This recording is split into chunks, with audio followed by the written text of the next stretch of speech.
Howdy, SMITE fans, and welcome back to Day 2, Week 3 of the Road to Worlds phase here in the SMITE Pro League. I'm J-Mac. I got Mifflin joining me here on the desk, and we got two more great sets for you today. So make sure you're tuning in all day today, and as well as all day tomorrow, to check out those amazing sets that we have in store for you. And we're starting off with a great one right now, as we're going to have the Atlantis Leviathans and the Camelot Kings square off for our first best of 5 today, and then make sure to stick around. We got the Highland Ravens and the Styx Ferrymen playing immediately after that.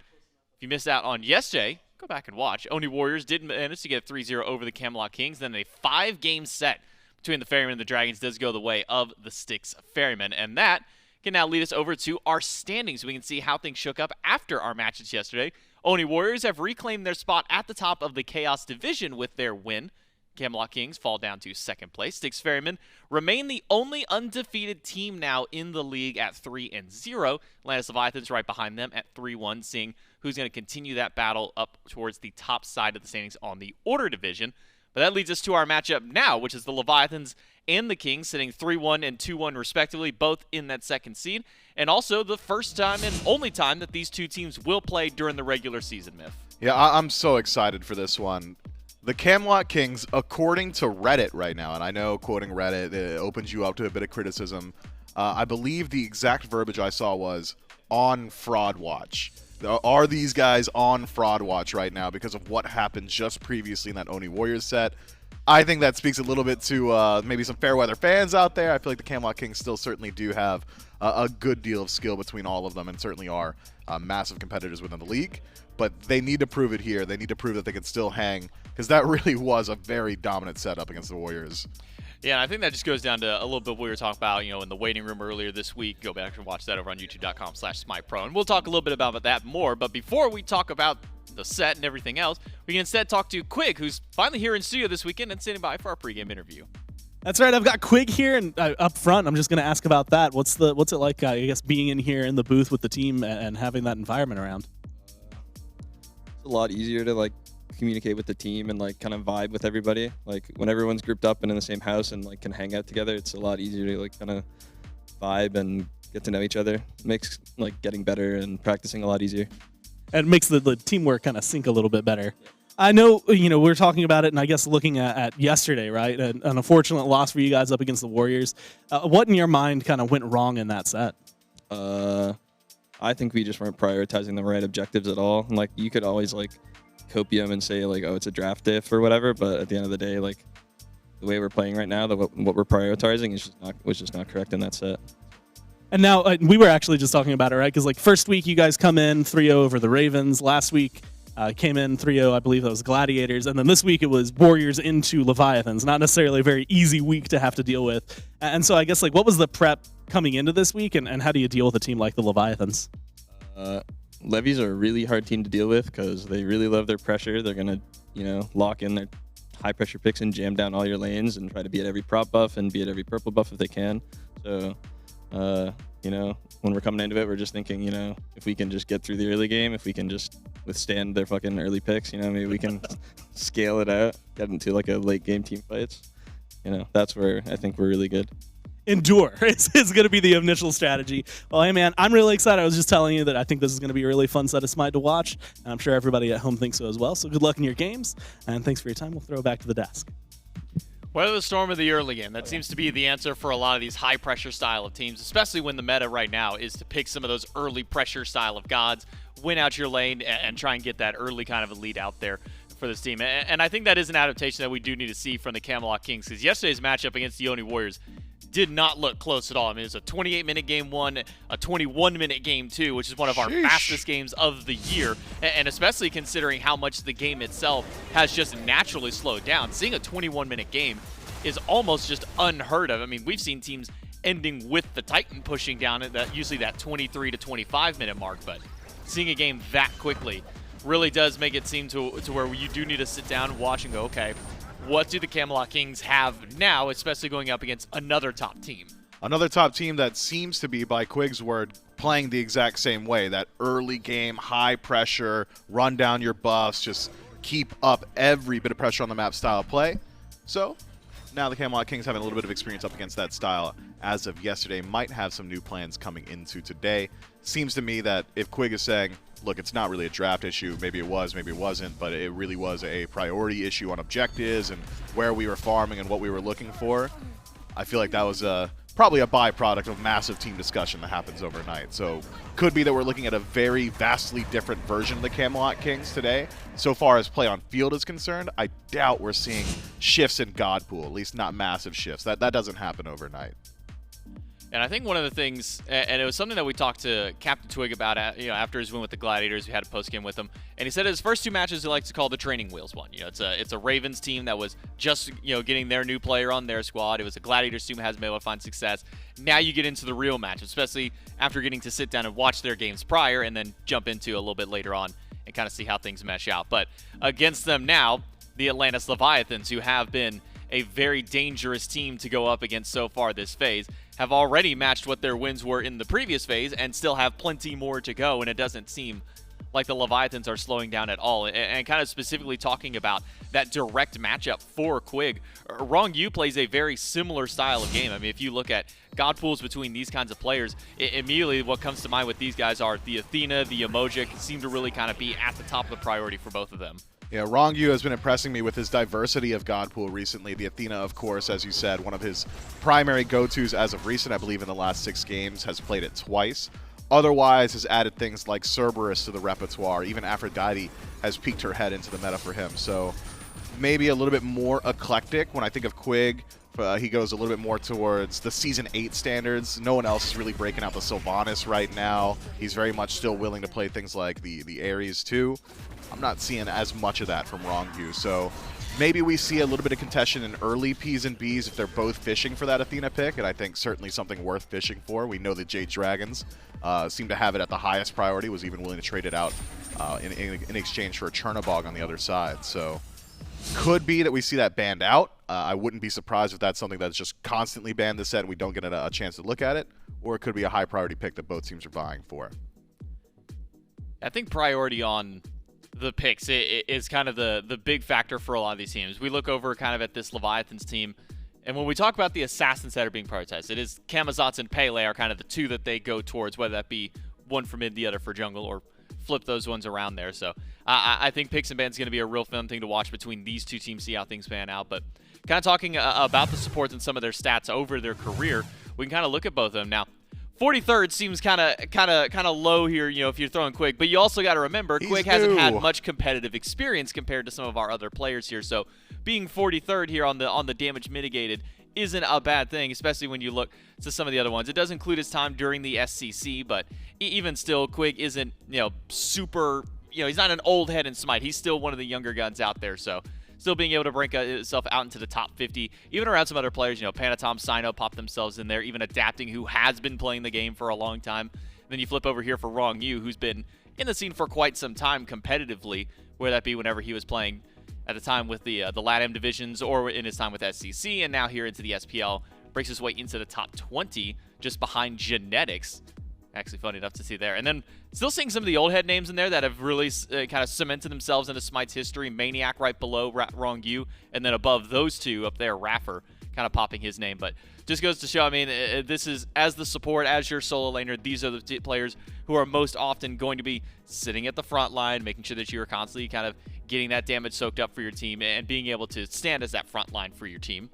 And then we can look over here for fineokay, who has exactly 6,000 wards placed. And if I'm fineokay, I'm not placing another ward. I've already hit a great milestone. I'm going to leave it there. I think you should probably... You probably should. Probably place a few wards, right? Like maybe 1 or 2. I think it's so cool that we get to see stats like this. Of course, hard to glean real meaningful information from mitigated, right? How often are you getting hit? Are you going to hit from ahead? You're going to stack more mitigated that way. You're going to hit from behind. You're not going to get as much because you're just dying immediately. So pretty hard to say that, you can overvalue one or the other in a situation like that. I think it's more so just for the super fans out there. Blues Ultra are probably eating that up.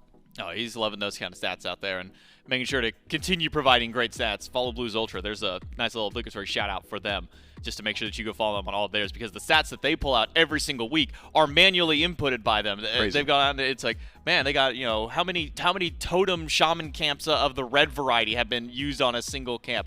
they've got that number. We asked us, how did you get that? I said, I sat there for like 2 or 3 hours at the end of the day and just kind of manually counted every single one. It's absolutely insane, the kind of stats that they've been able to pull out as well. But here for this matchup, again, I mentioned picks and bans are a big thing, and I think it's because priority is different for a lot of teams. Some teams say, okay, we want to make sure we get an Athena first pick no matter what. Or other teams like the Fairmen are saying, hey, Chernobog's open, we're just going to snap block the Chernobog every single time. So I think seeing where the priority lies for these two teams kind of creates that diversity amongst the teams of the SPL. I think that for the most part of the 8 teams in the SPL, 7 agree on first pick. It's Chernobog.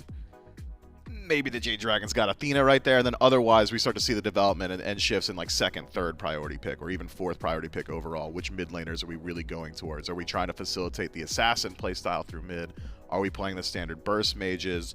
Is it more so a warrior support meta? Is it just a roar playing the Ronngyu? I think those are the slight differences we start to see developing between these teams. As of now, and between the Kings and the Leviathans, I feel confident in saying it. Chernobog is that guy. There's a reason that I do believe Chernobog is still at 100% pick ban. I know I believe it was week 1, him and either Pele or Raijin were number 1, and then Chernobog was still there for number 2. Pele started falling off a little bit. I think Pele jumped up in week 2, but week 3 we've seen a little bit of downward. But I believe Chernobog is still the only god with 100% pick ban rate over the course of the entire first 3 weeks now of this season. So seeing that this god has such a high priority, those buffs that did come his way, that stem, just makes it so easy for him to be able to split push. Before, that longer duration on the stem, or the longer time between being able to use those stems, still could get that split push, get that global value, immediately jump over.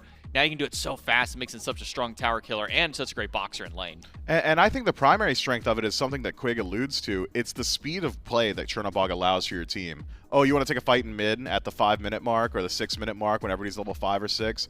Oh, ADCs can't get involved. Chernobog can. Chernobog can get there immediately, and he's going to make sure that team fight's always in your favor. Oh, you're getting camped on your blue buff on the opposite side of the map. Witchstone was there to defend it. Chernobog can defend it every single time, and it's going to happen immediately. And that versatility and where you're allowed to play on map is the primary strength of that pick, as well as, of course, just has great scaling come late game, decent boxing ability, as you said, doesn't really have any weak points as far as I'm concerned, barring lacking a standard leap. Dashing in a wall and having a built-in Aegis in your kit feels pretty good, though. Well, we do have the picks and bans ready for the Camelot Kings against the Atlantis Leviathans. We jump in to that first game, P's and B's.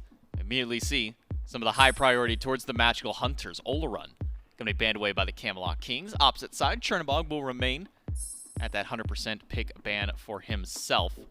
And along with more magic ADCs, throw Freya into the mix. Those have been the top 2. We've seen a little bit of Soul. Haven't really seen Kronos pop up just yet for magical hunters. But not many people are playing the Soul either. You'd think, okay, magical ADCs are doing really good. Where's Soul been all this time?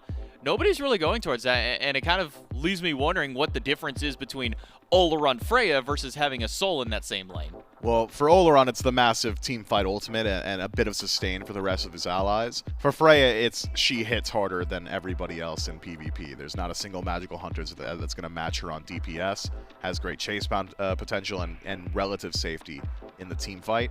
Soul, I think, is in an interesting position in that she is the absolute best at knocking down structures. We saw that in Phase 1 from the Gilded Gladiators when they were playing that pressure playstyle in lane.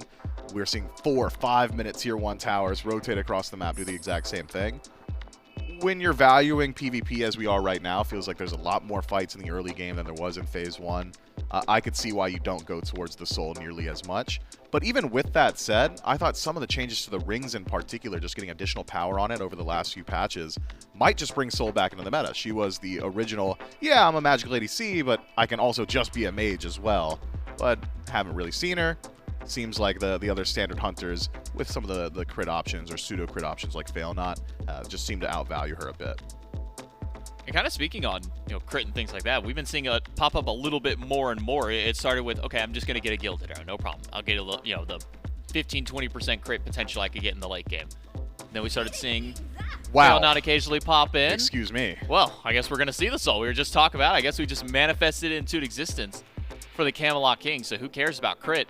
At least at the moment, we will have to see Unless we want to see a Kronos from the Leviathans, maybe. Let's see if we can manifest the second one there. No, probably unlikely. And actually talking about Kronos, on the Magic ADCs, you mentioned gods that kind of flip from being a hunter style to being more like a mage. Kronos really seemed to be that one that made that full transition away from the I'm going to attack really fast and do a whole lot of in-hand damage to I'm going to kill a tower with an 800 damage poly shot from the rest of my build. Yeah, and also not even sacrifice too much in-hand damage thanks to that second ability. But I think you're right. Kronos, much less likely than the Soul. So we'll get a good look at what the Leviathans have eyes on here. Figure to be a solo selection. With Amaterasu available, a lot of teams just going to go ahead and grab that one, and she hasn't really got any poor matchups. Does initiate your fight very well and can survive a lot of those ganks. But there are other picks that perform similarly, with Sun Wukong still on the table too. Thought maybe we'd see that warrior pick slow down a bit. Khepri to flank it. It's interesting for the Leviathans. Ronngyu flexing his muscles. Hasn't played Khepri in his last 6, but certainly is capable of it. And Khepri does allow you now to go for very aggressive dive style lanes. When I see a Khepri, my immediate concern is, okay, what assassin mid are you going to play? Who are you going to revive that's diving me at level 5? We'll see if the Camelot Kings have an answer to that. We've seen a lot of interesting answers to the assassin mid. We've seen Erlong Shen as a direct answer to Pele. We've seen Kleena as well, sort of peek her head into the meta too. But with Sheento, I'm not exactly sure which one he's going to go towards. With BMT, feels like we're more likely to get something like a Discordia than we are an Assassin. Hard to say with these teams. I think as far as the Assassins are concerned, we've seen BMT go towards the Set once or twice. For Sheento, it's been Pele, Set, Camazotz has also jumped in there. We'll see Pele for the Kings, but we'll hold our breath to see where that one goes, because now Raijin being hovered and locked in will give us the answer as to who's going towards that mid lane. BMT with a mage and CaptainTwig going to be piloting the Pele for his squad. So we've got the damage dealers now for the Camelot Kings. Is there something from this composition showing right now that you'd like to see now kind of closed up here by their frontliners? Yeah, just an existence of frontline, right, for the Camelot Kings. We got to see something there.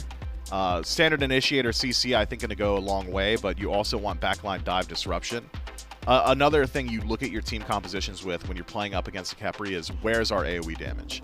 How are we going to split his attention? If we're always hitting one guy, it's so easy to exist as Khepri because you just have to revive the one guy. So now with Raiju spreading damage throughout the fight, one of the unique strengths of Soul being that she is kind of still a standard mage even when she does itemize towards the auto attack style build, means that there's a little bit more AoE to play with there. Volcanic Lightning has a little bit of AoE, so I think there are great answers to the Camelot Kings in teamfight as far as DPS spread. Now it's just, how do we start our teamfight? Is it going to be a warrior running in every single time? Are we going to start looking towards things like the Thor out of the Soul lane so you can get the fight started from global presence? We'll have to see. As the Leviathans take the Mercury. Adapting's played this, I believe, once in his last 6 games. And it was an incredibly potent performance. It elected to go towards crit incredibly early in the build. I believe it was Rage first slot, immediately into Deathbringer. A good performance to be sure, but it is slightly slower. It takes a little while before you're going to get that value from Rage. So up against presumably a Pele in the jungle, I think you can expect Adapting to get a bit outpaced here. Second wave of bans comes and goes just like that. Ganesh, Cerberus, Morgan Le Fay, and Heimdallr, interestingly enough, on the opposite end. Not to say that PandaCat's not a Heimdallr player, but doesn't strike me as Heimdallr at the moment. Kind of an idea there. And Morgan Le Fay has kind of been on the resurgence so far for some of these mid laners. Currently being hovered, Martichoras, which we don't see nearly as often after some of the nerfs that came his way, the ultimate getting increased on cooldown time, the grass not lasting as long anymore, some of his cooldowns being nerfed. Kind of fell out of favor from a lot of the Hunter and mid lane players, so we haven't been seeing him nearly as often. Might not even be seeing him now. Talk all about him. Go ahead and hover to something else instead. We'll wait to see where that one gets locked in, but we'll be on her to go alongside the Khepri. But I think going back to what you were bringing up earlier, you have the Khepri. Who's going to be your diver? It seems that Adapting's got that answer with that Mercury. Yeah, so Sonic Boom to put you in the back line every single time and just say, I'll stick to him, deal my damage, and trust that Scarab's Blessing will be coming my way. Honor can return damage from a range. Amaterasu is going to join you in that front line, and that does allow Khepri to play that front-to-back style of, okay, I can give protections to my allies, but I'll make sure my divers get out alive. Fafnir lock in for the Camelot Kings. I believe a first time this phase. I mean, he's pretty decent right now. I thought we'd seen the last of Fafnir with some of the Ares changes. Bolster defense feels like it's a pseudo-coerce that now also gives massive protections, but with Ares taken away, seems Fafnir is going to be the answer. This can really, really speed up some of that structure play. If the Camelot Kings want to knock down towers quickly, Soul Fafnir, I mean, you can't really ask for much more. So Fafnir and a Hercules to grab your front line, and the Leviathans go Anubis. for Anubis. That feels the so mid bad lane. here, no? I'm looking across the board. I'm seeing Raijin's got good damage to a target who's sitting still or kind of sitting still. I mean, depending if you're channeling ultimate or one. I guess you have knock-up immunity from the Pele if you get dove on. Can't get it, or you just still get hit by the damage of the two, but won't interrupt you. But man, I look at this. This just does not feel like a fun Anubis game. No, this looks like a game where it's miserable to exist as Anubis. I mean, let's keep it a buck. Fafnir and Hercules going to make Plague of Locusts impossible to channel in any meaningful team fight. Even with the changes to Anubis now allowing him to move while he's channeling that first ability, you're still largely stagnant, so Raijin's going to connect his damage easily and frequently. And here's the thing about Raijin. His damage is pretty high and has kill potential at level 3. So Raiju, just one auto attack, dash away, and all of a sudden Anubis is struggling there. You're largely immobile up against a Pele. Great target. I'll run you down every single time. And even up against a Soul, if she's playing intelligently with Disapparate, a lot of the times we'll just see Aegis the first bit of the damage, Disapparate's got you out of the rest of it. This is going to be a tough game to be Anubis, but he will also act as a lightning rod for the aggression from the Camelot Kings. If you're all diving the Anubis because it's, why is he playing Anubis against me? He shouldn't be allowed to do this. Let's just jump on him. That makes it a little bit easier for Khepri to find his target. That makes it a little bit easier for the Mercury to operate freely. It's a really, really difficult to execute on plan. If you fall twice or thrice on this Anubis throughout the first 15 or so minutes, your game is essentially ruined. And I think there's a lot of potential for that to happen with this King's Draft. But there's got to be something that we're not seeing.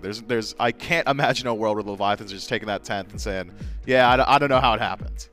I'm trying to figure out where the gears are turning for Sheento to go, yeah, Anubis looks really good here as opposed to things, I don't know, like Baba Yaga. That's a good one. Kind of been doing really good. I mean, maybe not as much Agni because we haven't been seeing him nearly as much there. I think we've seen a little bit of Hades mid, but mostly pilots over to solo.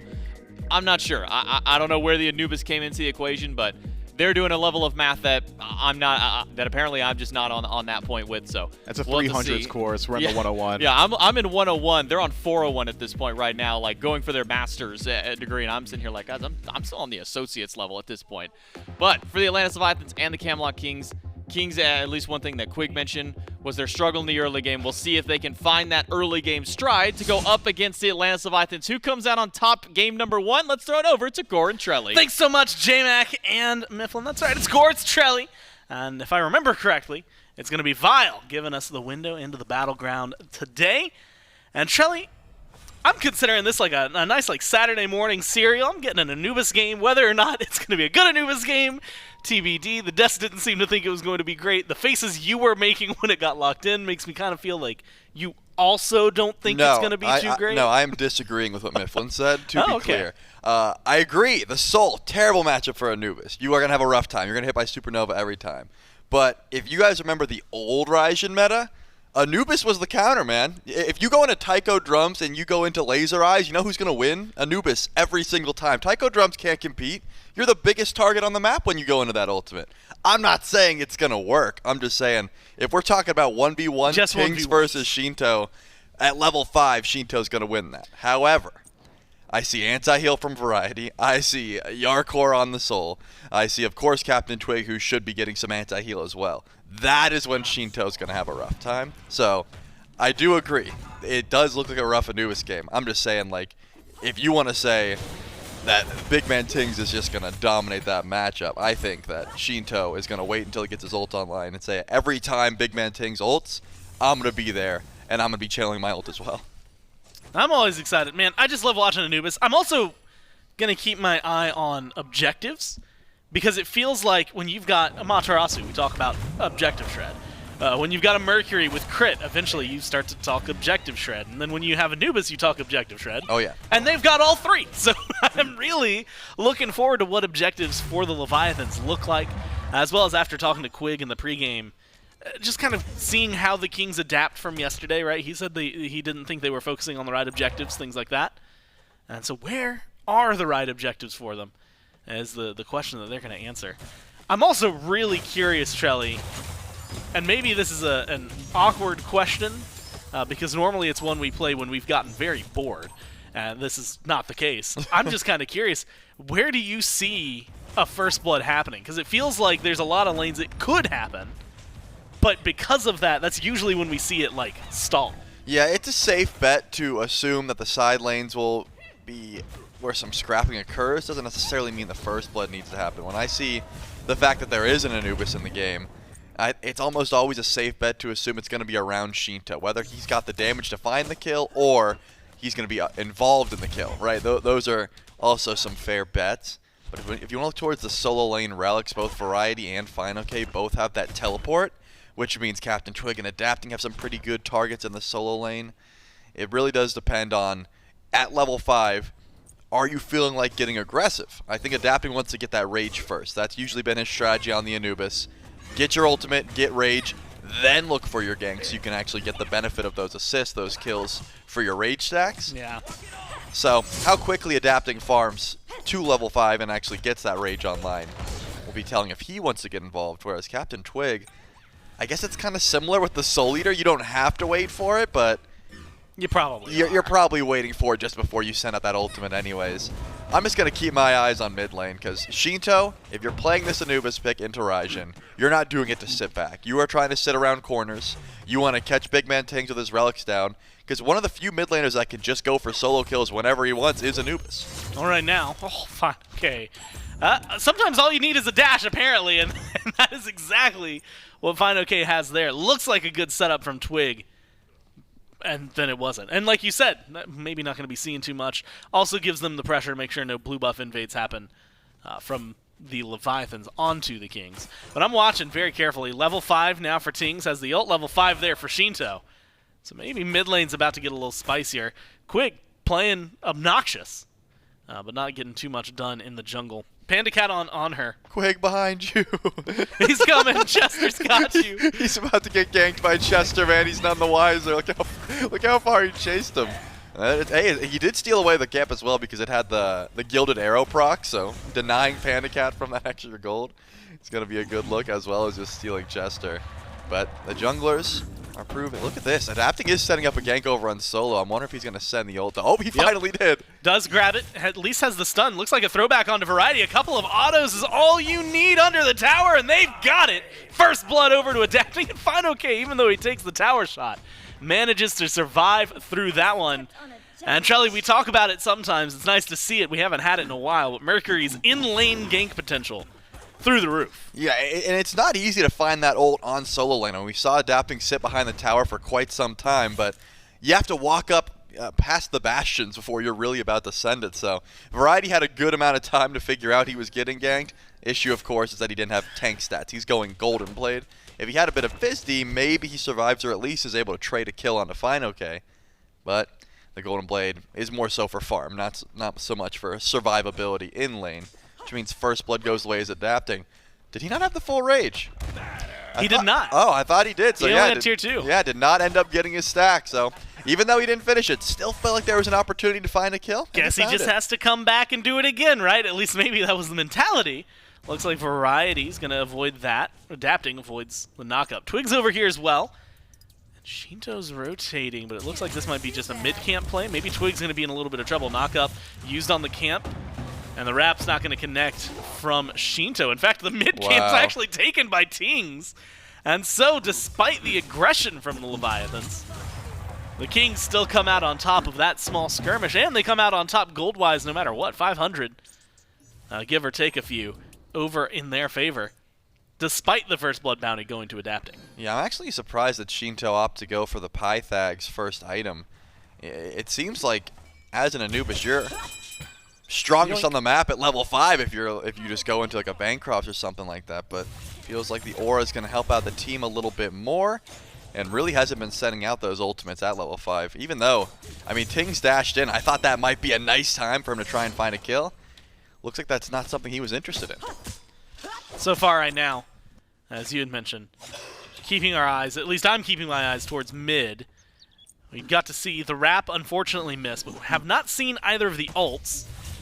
Tingz's presence in general has actually been pretty solid on the Raijin throughout this phase, it feels like. Tingz in general is always solid. You can just bet on him. And so, I mean, I want to see more from that matchup, which to me means that, you know, just knowing my luck, it's going to be very stale until they get to team fights, and that's when we're finally going to get to see them maybe break free and get something done. Same thing for this long lane. Even though you've got a little bit of poke, I'm actually wondering, Shelly, do you think the Kings are having like some flashbacks every time like a pillar comes up? They're just like, no, not again, not again. After Genetics game yesterday? I think that, and the thing is, when I saw the Anhur lock in during picks and bans, I was even like, this is obviously good, because there was already a Khepri locked in, but I was like, huh. now that that's been implanted in my mind, I'm thinking about all the plays that you can make with the pillar. That would be such a mental game of chess. Like, I'm going to lock in on her support strictly because it was just locked in against the Kings. Yeah, like, and like just to mess with them, get in their own heads. Yeah, but it's just something that PandaCat has really liked playing, and I think that it has a decent time in the soul as well, right? When you have Stellar Burst, it's one of those moves that can easily be blocked, right? You're sort of in an auto attack. It's going to be coming straight from your character, so you can try and avoid that. Jarcorrr isn't having too much, you know, solo lane potential, or solo kill potential, I should say, up against an Anhur. But it's Supernova that you're really looking towards, and the Pillar's not going to help you up against that one. That ability can be very hard to try and juke if the slow connects, and that's something that Jarcorrr is probably going to be looking to pretty consistently here in this lane. And that's, again, the reason that we were talking about Anubis being such an issue. You're standing still, and it's very easy to hit all 8 ticks of that ultimate. Speaking of ultimate, Twig goes in, Twig gets melted, Sheento burns his HP bar, and then gets rezzed by the Khepri for the disengage. A great engagement from the Leviathans, and it was a counter-engage from what Twig had planned. Tries to go in, they get Sheento low. And there's a moment, I mean, even with some of the lifesteal, you had mentioned the anti-heal that's already online, but only for variety. If you have one more item for Sheento, you might survive that and then some, because he got so much damage onto Tingz as well. Yep, I mean, you try to go for the reset there, but that's the difference maker, right? You see CaptainTwig's build. He went for Soul Eater, not really a DPS item. He's trying to stack up. If he had a bit more damage, maybe he's able to proc that Scarab's Blessing a bit earlier. He doesn't have to worry about the laser eyes from Sheento, and he doesn't go down. But Sheento just turns and fights, and then, with the Scarab's Blessing, is able to get out for free. That's really the benefit of this composition. You always say, hey, this Anubis is out of position, he's too far up, he's not going to be able to survive. Yeah. You got that Khepri ult, doesn't matter how far up you are. And this kind of comp, specifically when you have something like Anubis, like Anubis is very stand-your-ground style in this kind of matchup. And as we saw, it can work out pretty well for him, at least in terms of getting a kill. Also puts a stack onto Adapting's Rage, a much, much needed pickup for him. And Trelly, I do want to ask, because we kind of talked about this, we were theorizing, I think we talked about Gooseberries plus Rage as the more ideal start, because even though it doesn't give you the same power spike, maybe it changes something else. And speaking of power spikes, they might be looking for a little bit more. Leviathans positioned for a Fury, and then for a fight. Seems like they're going to have to give up on both. But adapting now, you know, leaning harder into the crit, I'm anticipating this to be a Deathbringer. Is that too early for a Deathbringer? It's never too early for a Deathbringer as far as I'm concerned. If you're going to start Rage, hey, at this point, Adapting's not trying to bait like he's not going crit. You know, he's like, maybe I can hold off on the crit for a bit, see if anyone doesn't build Spectral. No, he has shown his hand and already has those Rage stacks online. Does PandaCat build into crit is my question, because he's got the Ornate Arrow. Tells me he definitely wants to. The Shred build is not as solid from this spot. It's when you start stacking up 2-3 crit characters on your team is where it might become an issue. But because you have Anubis, it's not as if the Camelot Kings can just stack Fizdie. The Anubis can shred through just about anyone on the map. Already has the Typhon's Fang online, which means tanks aren't going to be that big of an issue. And we're going to see CaptainTwig get melted as well. Yeah, and there's the ults again, maybe a little bit late, adapting as well, a little too slow, but it does not matter because Jarcorrr is the one who gets shredded through this time. They pick up 2 with Twig finally chased down. Look, Mercury got a speed, he's going to chase it down somewhere. Picks up exactly what he needs, and now for the objective burn that I was talking about earlier this game. 10.5 minutes in, Gold Fury to the Leviathans, 4-0, Trelly. It's only about 1,000 gold, actually. They haven't overall been out farming the Kings, but at least the kills and now objectives are going their way. Yeah, that's the thing. I mean, Jarcorrr has been dominating the left side of the map. He got that tier 1 tower pretty early on. Adapting, we'll be able to dash away. Raijin, not quite procced there. And that's the thing. I think the duo lane has been able to get some good farm. Ronngyu hasn't really been getting too much. That's why the gold lead isn't so massive yet, because, you know, there is still some structures on the map that the Camelot Kings have been able to grab. However, those kills will start to matter. Of course, you're getting some key power spikes online, and adapting is only getting stronger. Every time he's nearby for these kills, right, that rage is going to continue to be stacked up. So far, 2 kills, only 1 of which wasn't with the rage, so 3 stacks already. That's going to be going in the Leviathan's favor, but as you highlighted, the Camelot Kings aren't too worried about it. Farm-wise, maybe fight-wise, you're starting to worry a little bit, and it's just because of how well things have been going. I have to say, Sheento, it's been impressive. I mean, in a moment where, again, it feels like Twig is the one potentially, not necessarily looking for a fight, but should turn something around, Sheento just goes, yeah, okay, bet, like, let's fight, and stands where he needs to. Plague of Locusts giving him a little bit of movement still. Lets him wiggle around. Beacon spawned in, and it was started up by the Leviathans. Now the control point shifts over towards the Kings. They're about 25% of the way there, and it seems like the Leviathans are going to let this one go. Variety, knock up, push back into Ronngyu, melt from the Anubis comes in. You're looking for the Hercules, but you can't quite get him. Beacon goes the way of the Kings. Someone has to kill off Herc, and PandaCat rotates in with the assist from adapting to make sure that the lockdown is there. Now you've got 5 Leviathans. No Fury to go for. You lose the Beacon, you get a kill. That's the issue with trying to rotate out early, right? Variety feels like he's tanky. He shows up, gets near Sheento, and says, wait a second, I don't have any magical defense yet. With the help from PandaCat, they just shred through that Hercules immediately. And he's going to work on some magical defense now, but not going to be enough for that first rotation. The Leviathans are able to grab another kill for themselves after the Beacon goes down. I do like that the Camelot Kings are still getting aggressive, though. Despite being down, they recognize, hey, gold-wise, we are fine. We can still group up for a Beacon push. We can still group up for a fight if we so choose. And all of that from a great pull onto Ronngyu. I thought that Khepri might be in a bit of a dangerous spot, but now CaptainTwig's in a dangerous spot. Yeah, it looks like might be able to get out because of the tower. Push back onto adapting. They actually turn this one around. No goose egg for the Kings anymore. First kill for them. And it goes over to Twig thanks to adapting with a push. Unfortunately, or sorry, Variety with a push. And unfortunately for them, that same push unable to secure the blue buff. So you lose adapting, you get blue. That's never going to be worthwhile. And he is still that 1 away from an evolved rage. Now the Kings, feeling confident with no Mercury on the board, start up. Here's the Jarcorrr. Pyromancer. Variety coming around. PandaCat's going to rotate in as well, but you've got to do a lot here. Sheento tries to get some stuff done with the ults, and the damage is spread, and actually they're not touching him because the Scare's bristling, and that's opened up so many opportunities for him. Boulder's going to get the kill, but you've got a lot of return damage. You stopped him from getting the Pyro, and now you're finding kills left and right. Adapting comes back in, kills off Ting's. Variety goes down. You need a little more damage if you want to get to Twig or to Quig, but they're going to have to limp away from this one. The Leviathans step up, call the bluff, take the Pyro, and now are going for fire. These are some low health bars here, but with the extra damage from adapting and PandaCat making that rotation, it seems like the Fire Giant will go down, but Quig's nearby, has to go for a miracle steal. The hammer can get body blocked, but the disarm not enough. The Leviathans grab it, and they should get another kill on the Twig. Quig, man, Quig and Twig. It's this hard, is going to man. get annoying, but it's okay. Quig falls down, and another kill for adapting. There was a point, I felt very confident about my Quigs and Twigs. Yep. And then Inbound said, wow, those are real similar. And it feels like since then, my brain has accepted that they're real similar and cannot. Unfortunately for Quig, he dies. It's just messed up that they had to get on the same team, man. Yeah. Real, you know what? Go watch the Jake documentary on youtube.com/SmitePro, and you know exactly who to blame for the machinations of that roster swap. Right now, I think you got to blame adapting. You want to blame Sheento? I don't know. Something for the success of the Leviathan. Someone is to blame.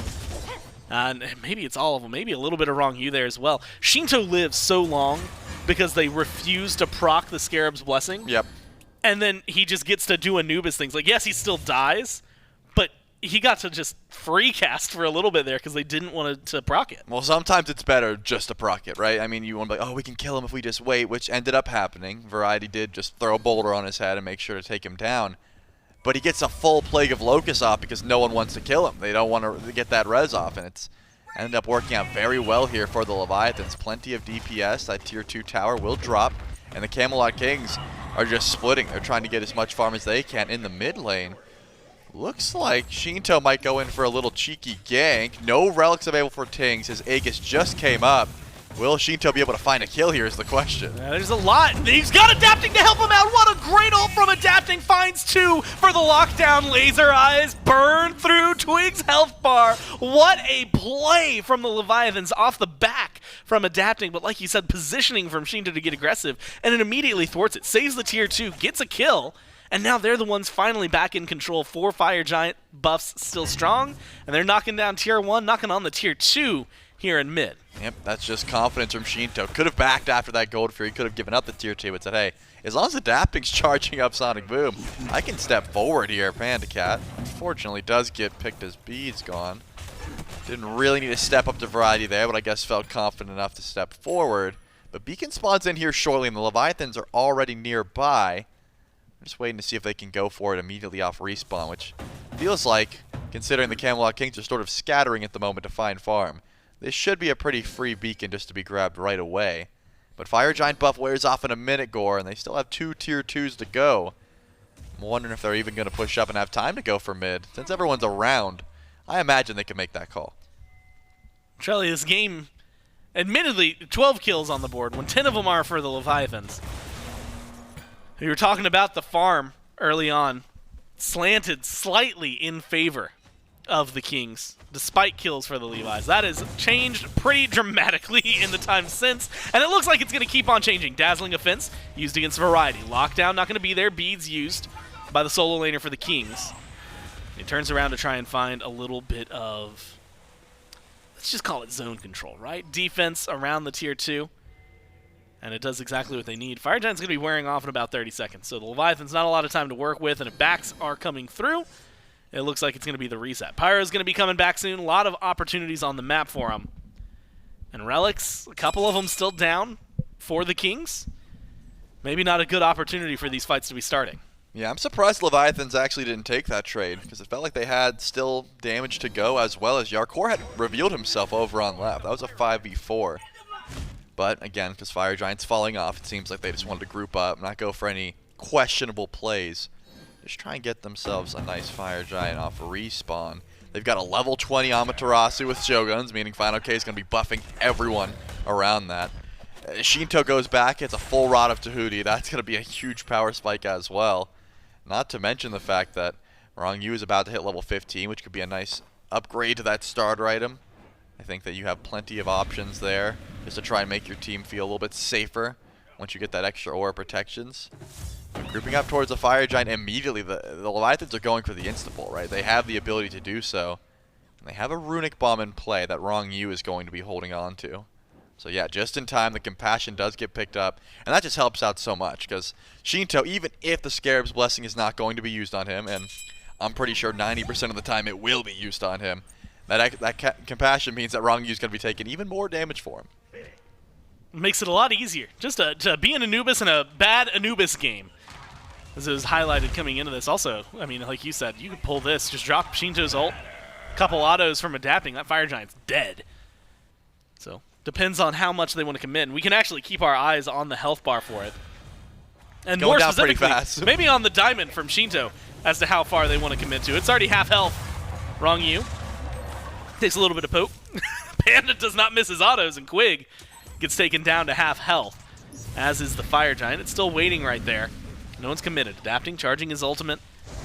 back and forth trying to find the line that he needs to go to find someone, some CC, some lockdown. They're still on fire. And they've still maintained it. What is impressive is it's fineokay who's been on it, and he's been dodging all of the damage.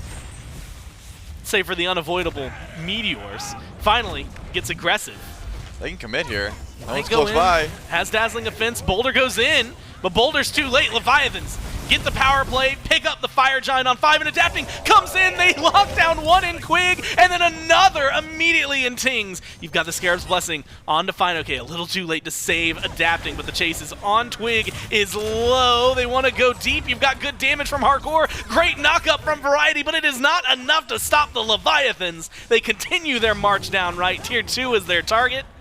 And it seems like they're going to pick it up a little slower than you would like. As they're trying to zone and look for even more kills. But they've got 3 for 1. And they picked up the Fire Giant, now knocking on the right side Phoenix. And they can step forward here. That was a great play to try and get the Scarab's Blessing off. It might have been able to save Adapting, but unfortunately fineokay was the one who takes that.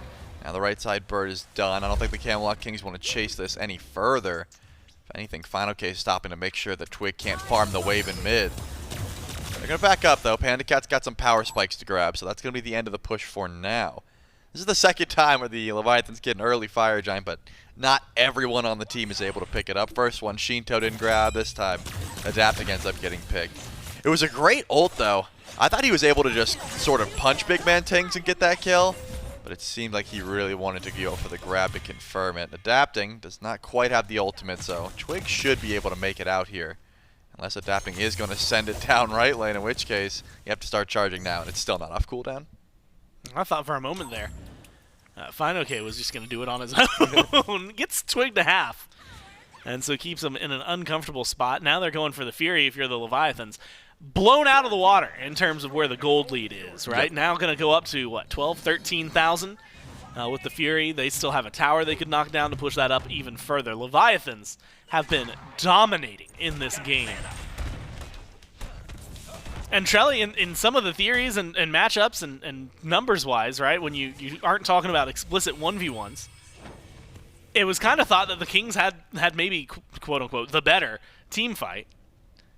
We just haven't gotten to see it from them. I think a lot of it has been the lead, the deficit they've been fighting at has been so heavy on their head, much like the crown, and they just have not been able to withstand the Leviathans. It's hard to walk up. I mean, every time you see Variety try and be tanky and just step forward, more often than not, he's met with some auto attacks from PandaCat, a wrap from Sheento, any sort of CC, and he's got to back up. And because of that, what, is BigManTingz going to walk in when the carries aren't being dealt with? He really can't. He can't just free cast. So it's up to CaptainTwig and Variety, and every time we've seen them step in, they immediately just get half health. Well, now the setup is there. Defense is going to be massive for the Kings. Tier 2 in mid, getting pressured out by Adapting and fineokay. You've got 3 other Leviathans on the left side jungle right between the two. Looking for the lockdown instead of a standard split. Oh, that's big. They're going to pick up the tower. Great knock-up, push back. Tier 2 taking a long time from the Leviathans. 45 seconds left on the Fire Giant power play. And it seems like 45 seconds is not enough to instill confidence in the Leviathans to step into that mid-Phoenix. So Trelly, they're going to give us a little break. And it goes to show that the Kings' defense is actually really solid right now. Yeah, they were able to keep it alive. I mean, Sheento walks forward, gets pulled back. The silence from fineokay came in to try and save him, but still, Beads gets burned, which means this Anubis is going to have to watch out with the Aegis down as well. No relics for Sheento. To feel a little bit safer. I'm amazed that Fire Giant didn't net anything besides, the right side Phoenix, which went down a while ago. Should be respawning here by the time FG's back one more time. But this gold lead is still looking very difficult to try and come back from, right? The defense, sure. Underneath Phoenix, you feel confident at the Camelot Kings. You can stay there. You've got decent wave clear. You're not in too much threat. But the jungle fight's a bit different. We saw what happened last time. Tingz goes a little bit too far, has to dash away. Adapting is able to just ult through the entire jungle and chase you down. You're not getting back to base, right? The Camelot Kings need to either stay there and fight, or don't show up at all. Trying to run away from a team with Amaterasu and Mercury is not easy. So do the Camelot Kings even step up? I'm going to say no. I don't think they even step up towards this, because it's not enhanced, right? This is a regular Fire Giant. Maybe you send Variety since he's got regrowth and beads, but I'm not imagining you send anyone else to try and defend this Fire Giant until it actually does become enhanced in about 5 minutes. That's a much safer play, and considering that Jarcorrr and CaptainTwig are on the left side of the map and Quig is going to join them, I think the Camelot Kings are on the same page. I think that speaks maybe louder more than anything as to how good the shred from the Leviathans is, that we've seen 2 Fire Giants already, and we're going to get our third before they're enhanced. Boulder over the wall from Variety. Good attempt.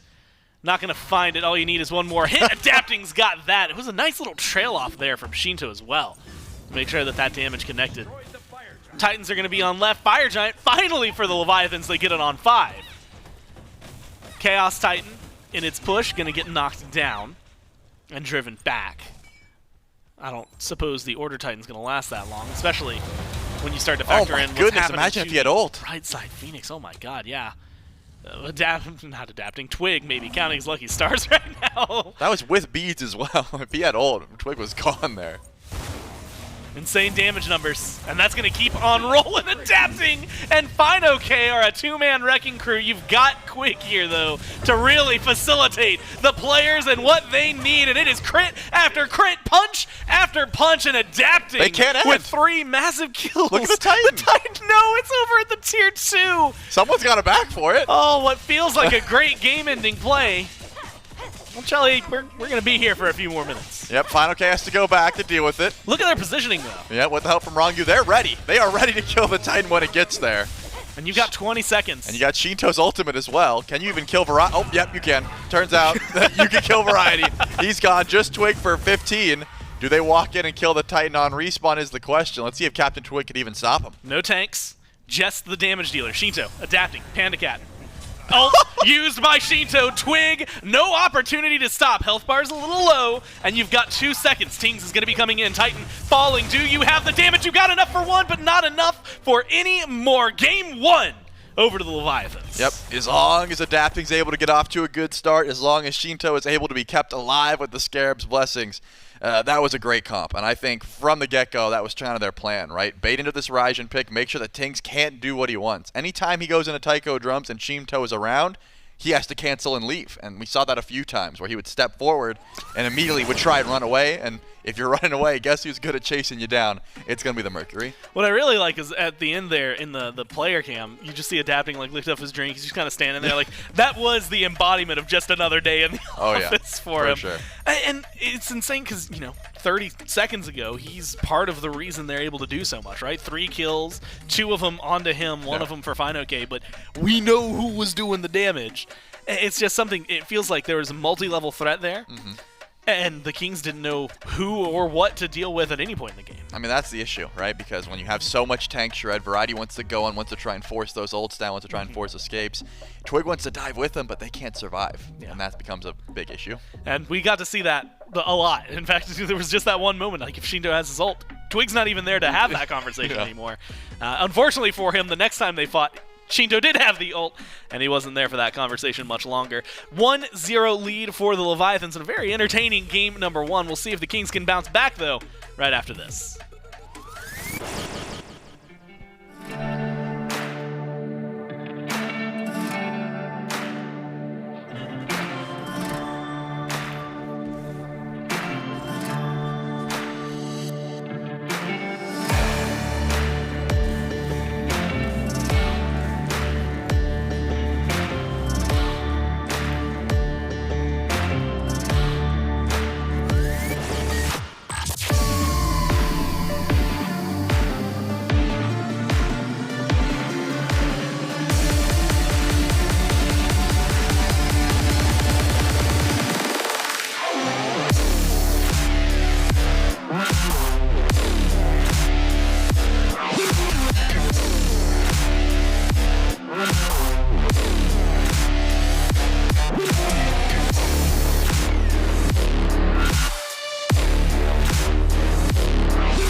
got interesting around here?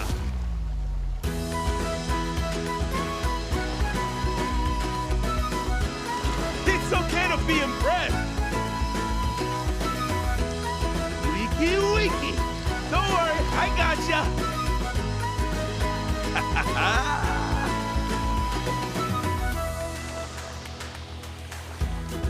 Well, you guys and we just can't get enough of our collaboration with Advanced GG, so what better way than to start up another collaboration with them. If you go over to advanced.gg, you can now pick up the new Maui Shaker and flavor Maui's Tropical Splash.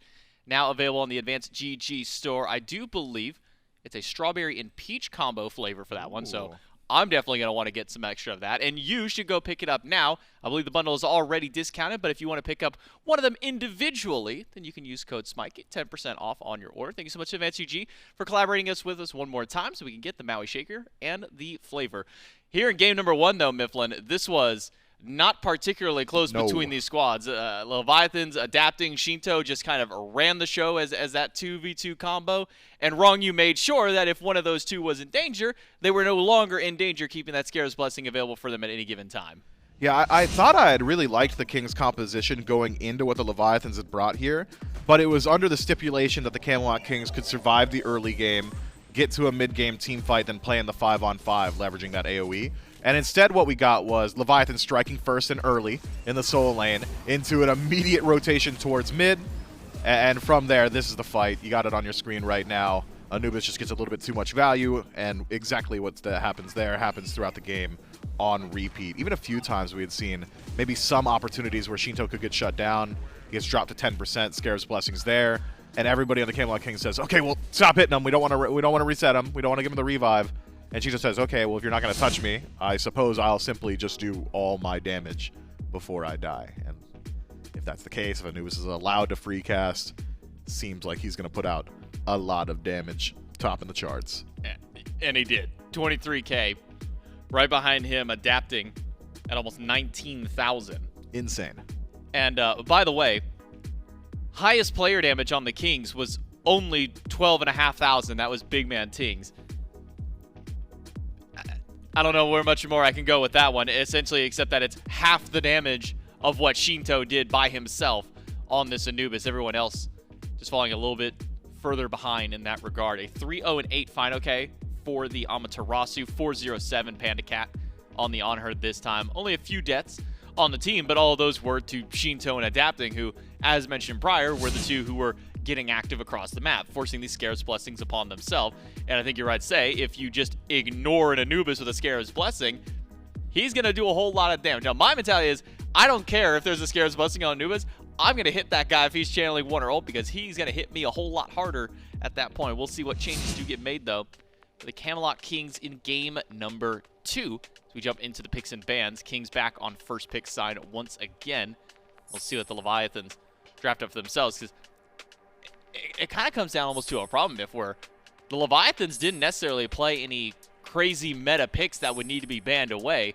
I mean, sure, you have Amaterasu, but do you really want to use a ban on Ama? I guess yes. The Camelot Kings said, yes, we do.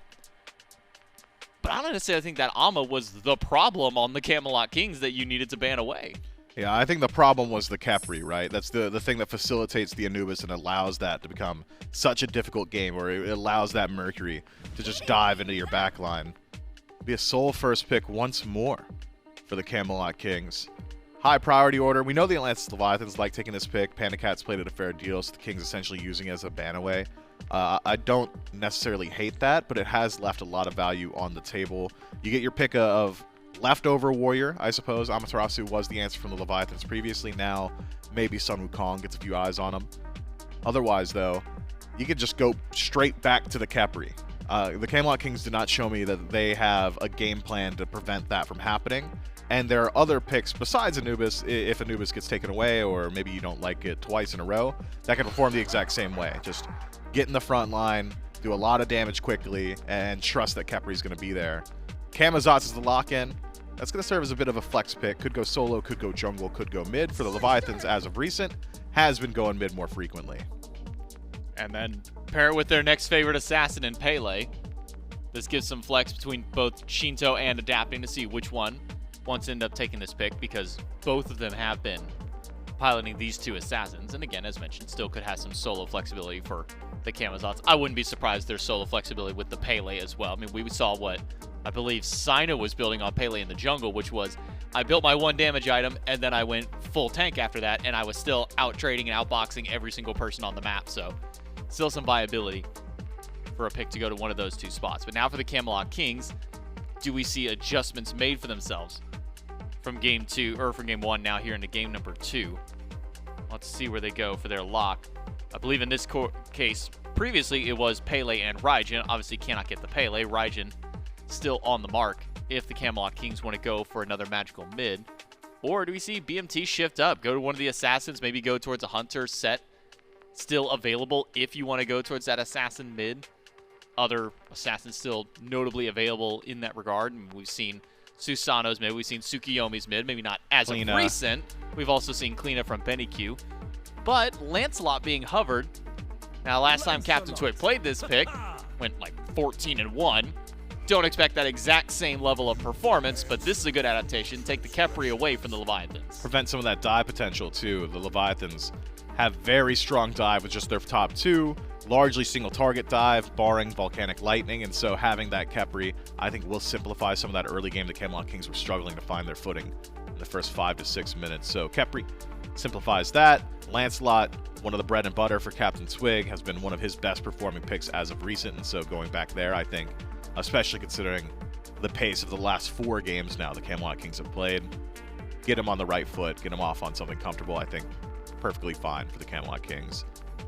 Whether or not this is exactly a meta composition, I don't really particularly see any other teams going towards something exactly like this, but if the Kings can play it to their best ability, has some value to be sure. And Lancelot Leviathans now, I think, probably put eyes on a Guardian selection. So many already banned away, and now the Camelot Kings taking for themselves would be very easy for them to just go ahead and start banning them out. So it will be the Ganesha for the Atlantis Leviathans. Strong silence can prevent some of those mobility abilities from the Camelot Kings, but most notably, Ganesha also can prevent Khepri from doing those last-second Scarab's Blessings. That's something we saw the Kings really struggling with in Game 1 was, how do we stop the Khepri? So often it was just Ronngyu sitting in the back line saying, all right, do what you got to do, carries. I'll be here, and you better believe I'm going to press the one ability I need to. Now if Ronngyu can just play the aggressor, catch up to the Khepri, throw out the silence, hit him with the you can't speak combo, all of a sudden it's a little bit harder to get that revive off. Second wave of bans, Leviathans. Take away Baba Yaga and Morgan Le Fay. Opposite end, Camelot Kings. Remove the Hades and the Cerberus from play. And I think going to this Morgan Le Fay, we saw it banned in game number 1. But I think specifically here for the Leviathans banning this one out, it kind of goes to a little bit, I think was what Trelly and I were discussing, which is that Morgan Le Fay really good at kind of the anti-dive, especially that these assassins want to go for. One of them jumps on top of you, press 2. Now they're no longer on top of you, and you created some extra space for yourself. Seeing that banned away may be smart here by the Leviathans. And now hovering a Jingwei, a very kind of passive style lane for the Leviathans compared to maybe what we saw at least in game number 1. Jingwei will be pushed away from. Still just hovering what PandaCat wants to lock in. Never going to question what PandaCat wants to go towards. I mean, when nobody else was playing Don Zaburo, he was running queues and running matchups with that kind of a pick, but we'll go towards the Hachiman. Haven't seen Hachi in some time. He's only had a single time that he's been played so far. It's gotten a win in this phase. Why the Hachiman for a team like this? It's got good chase down potential, so something we sometimes see with double assassin compositions is that they struggle to actually secure their kills because it's pretty telegraphed when they're going into the back line. It's pretty telegraphed where the damage comes from. You're not going to get surprised like you would from like maybe a mage ultimate that's, oh goodness, it's 1,000 damage. So having the ultimate there from Hachiman every single time to just say, hey, you can't outrun me, feels pretty decent. But also, if you've got a double assassin composition, the likelihood of you playing through your duo lane is pretty low. You could have some jungle rotations there, but for the most part, you want to play through mid pressure. And so controlling mid camps or looking for red invades and things along the likes will generally leave your ADC alone on an island. Having an ADC on an island that's safe feels pretty good. And Hachiman amongst the safest hunters in SMITE. Well, speaking of hunters, talked about him a little bit in the picks and bans for game number 1 and how he's kind of maybe fallen out of the spotlight a bit as far as physical hunters are concerned. Martichoras now locked in for the Camelot Kings, along with an Artio, which we haven't seen very much recently, has gotten some small buffs ever since her fallout out of the meta, giving her a little bit of extra damage. Some of her clearing abilities allowing her to get a bit more poke up against enemies. But how do you feel about this, this bottom two now for the Camelot Kings? You have your high burst damage in Soul with Lancelot. You've got your safety with Khepri. How does or I should say, what does the Artio and the Marty now add to this Camelot Kings draft? Martichoras always gives you the option of killing first guy you make contact with. It's similar to AMC in that regard, in that, hey, I got into my ultimate, their tanky targets are no longer tanky, let's kill them as quick as possible. So it is now a viable option for the Camelot Kings to try and knock down Ganesha, which I think is going to be pretty valuable for them, considering it's not an all-in dive composition, but it's not an all-king protection composition either from the Kings, so diversifying your win condition of the team fight can be very valuable there. Artio as well can maybe remove some of that safety and dive potential from the Leviathans, stick to the Camazotz. All of a sudden he's having a little bit of a harder time just sticking to the back line or jump onto that Raijin. Thunder Crash has such a long channel that you can even cancel it out with the cripple, so certainly some potential there. I am now concerned, though, with the Camelot Kings' ability to execute the OG Khepri plan of, we're just going to go in. Feels like there's a few targets now that they're going to have difficult interactions. Soul with her Disapparate is safe on her own. Martichoras might self-banish a few times, so it's going to make it a little bit more difficult to target select who you want to use Scarab's Blessing on. I could imagine a world where, for the most part, we're going to see it on CaptainTwig. I feel like a lot of this game is going to ride on CaptainTwig. If the Camelot Kings want to win, this Lancelot needs to find value. But looking at what the Atlantis Leviathans have got for themselves, I feel like their win conditions are much easier to come by. Now I'm looking at the Leviathan's draft. I see the Ganesh. There's your tanky front line. Not seeing immediately who the second one is for the Leviathans. Not your traditional soul lane, I guess you can say, though. At least for the Camazotz, has gone into the soul lane many times in the past. I look back to big plays. I believe Jarcorrr had one of probably the craziest plays on a Camazotz solo at one point on his time with this team. But I also am going to pitch the question to you here, Mifflin, because we've seen it one time so far. Do you think there is a world that this Raijin potentially could go to the solo lane? Oh, man. Can it? Yes. Should it? No. That's where I'm at. I think, given opportunity to just choose myself, Pele jungle, Camazotz solo, Raijin mid, that makes the most sense to me. Raijin solo just isn't exactly my favorite. And the one time we had seen it was with the Jade Dragons. I believe it was Nika piloting it. And as soon as I saw that, all I thought to myself was, oh, Dardes doesn't have a Raijin. And that's the only thing I thought. I don't think there's anything in particular about Bruiser Raijin solo that is particularly good. Well, we'll have to see where things line up here for the Leviathans. Can they keep up their tear here in Game 2, or can the Camelot Kings fight back? Let's jump over to the casters for Game 2. Well, they give us an interesting draft to play with, and one I'm excited to see.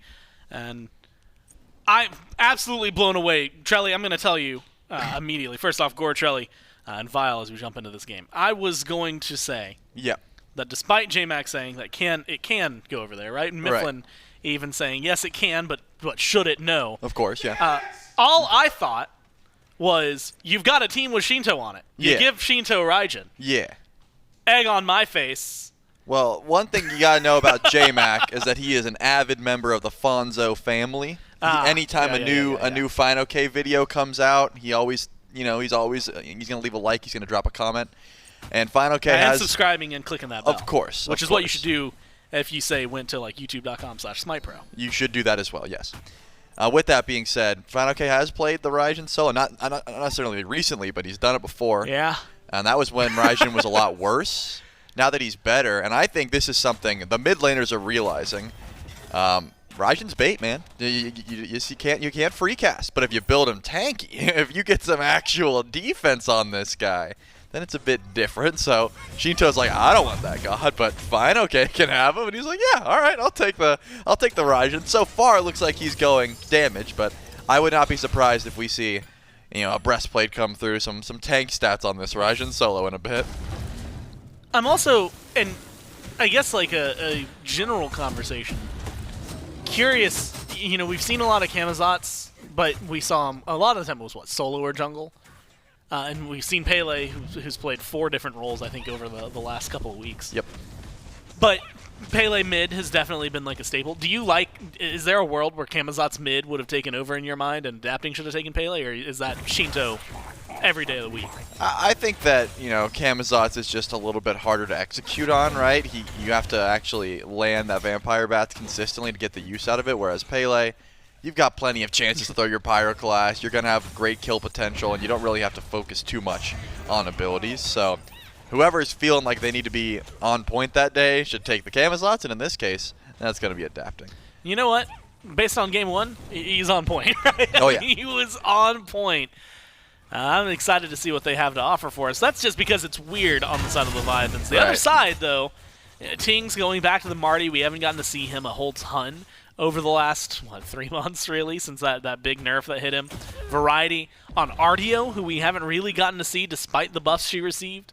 You've now got the Khepri over there, Jarcorrr back on where he was finding a lot of damage. As Raijin actually misses, otherwise maybe we're having a different conversation here in solo lane. But the big headliner, I think, for the Kings from Game 2 last week, and now Game 2 today, is going to be Twig on the Lancelot, but we'll have to hold that thought for a moment. Variety dash is good. With no ult here for adapting, it looks like they aren't going to be diving the tier 1. Probably smart when you're only 2 minutes in. But Twig, the Lancelot, last week, 15-1, 15-2, something ridiculous like that. Massive, massive KDA, great performance in that game. And he is going to be a pretty big threat here for the Leviathans. Yeah, I think once he had that performance, the Lancelot was banned away from a fair bit as well. So good to see Twig back on this pick, trying to get some pressure for his team. Will Twig just bail and get the enemy blue buff? It seems to be the call, right? You can stay here with Variety and say, hey, we can fight for this blue buff, man, let's go in. Or you can say, let's get away from those guys and let's just go for the enemy blue buff and we'll trade. Variety, of course, is not going to get the XP, but he can always go pick up the blue buff if he needs the extra MP5. So I honestly think it's a smart call. Variety was kind of getting poked out by a Raijin, as you might expect, but it looks like adapting's going for the flank here. Not too much option for a 1v1, but yeah, I was going to say, if Sheento comes through, that's a different story. So CaptainTwig smart to just get out of there, take away the back camps, take away the blue, and retreat on his horse elsewhere. Blinking horse. And as we learned from playing against Lasbra the other day when we were doing the Jungler Media Day on Thursdays. Media Days, so it sounds so boring. We stream on Twitch with them, and they beat us into the ground for like 30 minutes. And then, depending on you, the community, they might beat you down into the ground for 30 minutes. Kiermi unplugged my keyboard. He didn't let me play. Yeah, Kiermi, well, I don't know. Was that Kiermi, or was there just, I think there might have just been some peripheral issues. I mean, he was He on did. He camera. stood up and walked all the way around.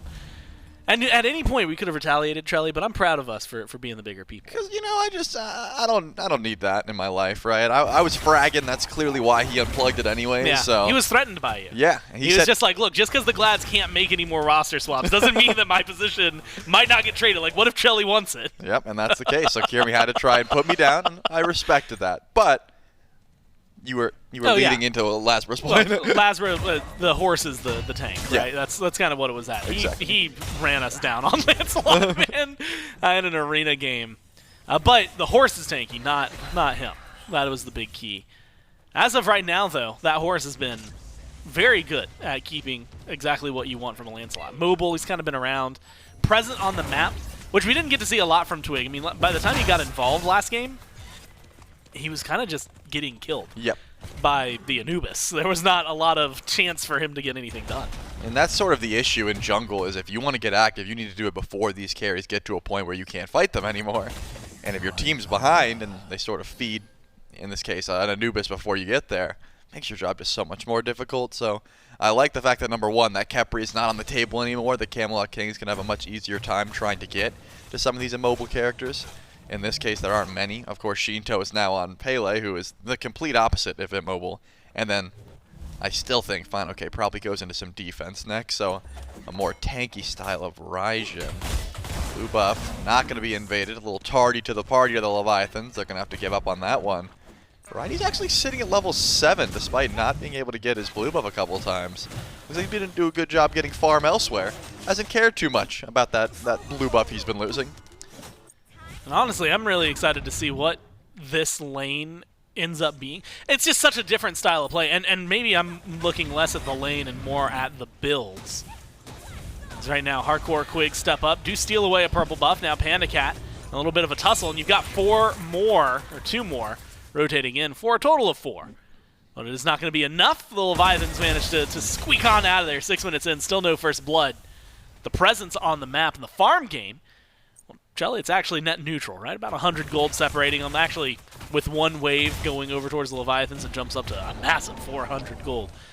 But these two teams are neck and neck, and we've got stacking items online as well, so it feels like we're maybe not going to be seeing them fighting too much for a little bit. Does seem to be the case, right? I mean, PandaCat at the first sight of danger, because 2 people were rotating over, just mounted archeries out, decides not to use any relics, just wants to get out of there. And I think that's definitely a good look. With Khepri and Soul, the Camelot King should be getting some pressure here. It's not like Ganesha is going to bring that much to the table, more so just used for peel. That's why we see the level lead for now. But it's definitely annoying dropping ultimates just to try and confirm the broad buff, which not going to be enough. Quig is able to pick that one up. Still though, you're sitting back, especially into something like the Soul. You got gooseberries online if you're Jarcorrr. You're clearing that way very effectively when your heat is stacked up. And PandaCat's like, I'm just trying to stack devos, man. Like I'm not looking to fight anytime soon.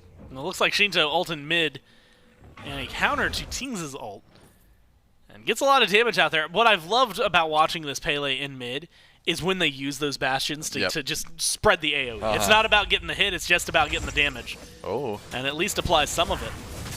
This is free. Yeah, stepping up to the Fury. Not a king in sight. So the gold is going to skew over to the, the sea serpents here? I see a king. Thanks, man. Charlie was looking in a mirror. No, actually. I was looking at Gore. looking eye to eye right at him. Wanted to make sure he knew that. Thanks, man. I needed that today, you know? That's going to get us through this. That's going to get us through the next 4 games because I don't know. I've had a feeling about this set. I think it was something, we were talking about it yesterday. Mifflin kept mentioning it, how he anticipated yesterday going all 10 games. We only got the 8, right, after the Warriors find their 3-0. So it's the question of what the Kings can offer for us here. So far, that Gold Fury is the only thing separating them pretty massively. Still no first blood on the board either. And if the Leviathans get it, it could be the difference of a 2K early lead or a relatively even game. Dharmic Pillars dropped around the purple buff, secured by the Leviathans. 3-on-3. And Trelly, that's all it's going to be. The Dharmic Pillars are enough to help secure. Leviathans aren't even worried about stepping up to pick it up. They just want to make sure they get it. Yep, purple buff, unfortunately for PandaCat, has been under a lot of pressure, but this time around, we'll be able to grab it. So that won't be any issue. And when the Fury's down, it's like you're going to step forward too much. I want to see fineokay just dash in. In. Yeah, go for the ultimate. Not going to be great, of course, because Artio has a fair bit of sustain. So if you get within melee range, he's going to get a heal and will be able to survive. But I think Raijin should be getting the better end of this lane for a fair bit, as long as CaptainTwig is not getting involved. You know, like fineokay does have the beads. He's got ultimate. There's a lot of survivability tools that he's got just in kit. Variety didn't teleport back in, though. Looks like he was trying to get aggressive with that new health bar he had. And already it's back to about the same area it just was. About that halfway mark. Gotta be annoying, but here comes adapting this time. It's not CaptainTwig. But no gank. Just splitting a wave. Just trying to get some extra XP. No chance they're having variety here. Yeah, he looks over at fineokay and goes, "You've got enough. Give me some of this. I want in on it." I mean, he's a level up. Or at least half a level up. Variety goes in, though, and adapting hadn't left. The pull, the taunt from fineokay is great in terms of damage. Bat out of hell is there, but not enough to dive this tower. Variety narrowly avoids getting first blooded. Still no kills on the board. The Artio, though, forced back to base the old-fashioned way, is going to have to walk back to lane the long way as well. Yeah, I'm amazed that Variety even used that surge aggressively. He dashed forward and was like, "Oh, you're still here?" Yeah, he didn't even go that far, man. Adapting was still just lurking in the jungle. He didn't even pretend. Yeah, he was not gone for long. That will be the end of Variety's tower, though. Tier 1 falls down. That's going to be the first significant gold lead Leviathans have been able to grab so far, besides, of course, the Fury they snuck uncontested from the Camelot Kings. That's going to be a start. I'm wondering if they're going to make a beacon play. Remember, fineokay is not going to get teleported this game. I can't imagine he grabs it at level 12. You just miss so much value if you don't get it early. So Variety can make his presence known pretty much immediately. Anytime a ward is even placed, if he upgrades it, he'll be there. Whereas fineokay has to book it on foot. He is fast, but not that fast, right? He's not going to be able to get to the beacon unless he gets there before it spawns in, which with Taiko drums coming off cooldown might be a good place to be at 12. Purple buff invade. It has been clockwork for the Kings, but the fight is maybe not going to go their way because the Leviathans have come to respawn, drop a few ultimates, but you get one in kind. Jarcorrr, well, the supernova creates just enough to make sure that nobody's going to chase him down. And that means, Trelly, I was getting a little worried. So I'd planned a small game, if you want to call it that, for you. Which, depending on what happens in mid, might get ruined. Tier 1 tower goes down, Adapting's low, Tingz is low, bad out of hell, but it's met by Tingz in the sky. The damage is there, you gotta have the chase down. And there it is, first blood over to the Leviathans. fineokay with a rotation, picks it up, but does inevitably ruin the game, which was gonna be his first blood gonna happen. Tingz is gonna get first blooded. Yeah, that's what I was gonna say. I was waiting for you to ask. see.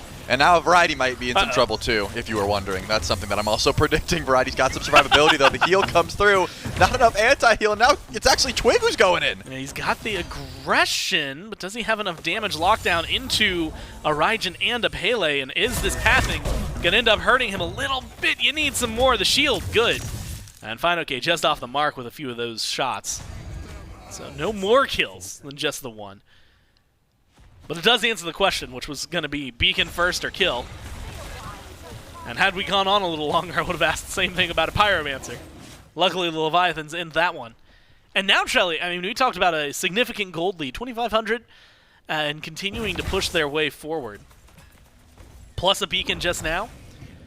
You've got to see something maybe a little bit more from the Kings and maybe around this Oni Fury to make sure that things don't spiral out of control just in the map play, let alone in the fights. Yeah, I mean, that was a rotation from Variety, though. He tried to get aggressive. He pushes down the Tier 1 tower. And then, unfortunately, because BigManTingz is there and needs help doing a little bit of that damage, he's a little bit too far, right? Even if you go into that ultimate, he was in danger. He ends up falling down. I honestly thought Variety was in no sort of danger, but it's getting a little bit closer with all the CDR. It's going to take a bit. One more Percussive Storm could be enough. Variety doesn't have the stun, though, and fineokay does get the solo kill. The first ult, I didn't even change my pace of voice. I was like, this is not going to result in a kill. But then you see Breastplate, you see Blue Buff, and you see Pythag, and you're like, wait, fineokay has infinite cooldowns to chase Variety down.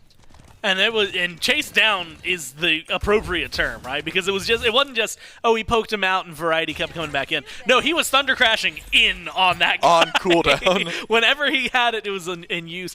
Maybe the longest solo kill that we've gotten to see. But a solo kill nonetheless for fineokay. Now adapting, finds Twig in the jungle. You've got Sheento coming in. The Volcanic Lightning could go massive here. The damage is going to be there. Tarming Pillars locks down Twig, but the shield and the ult is enough to get him out of there.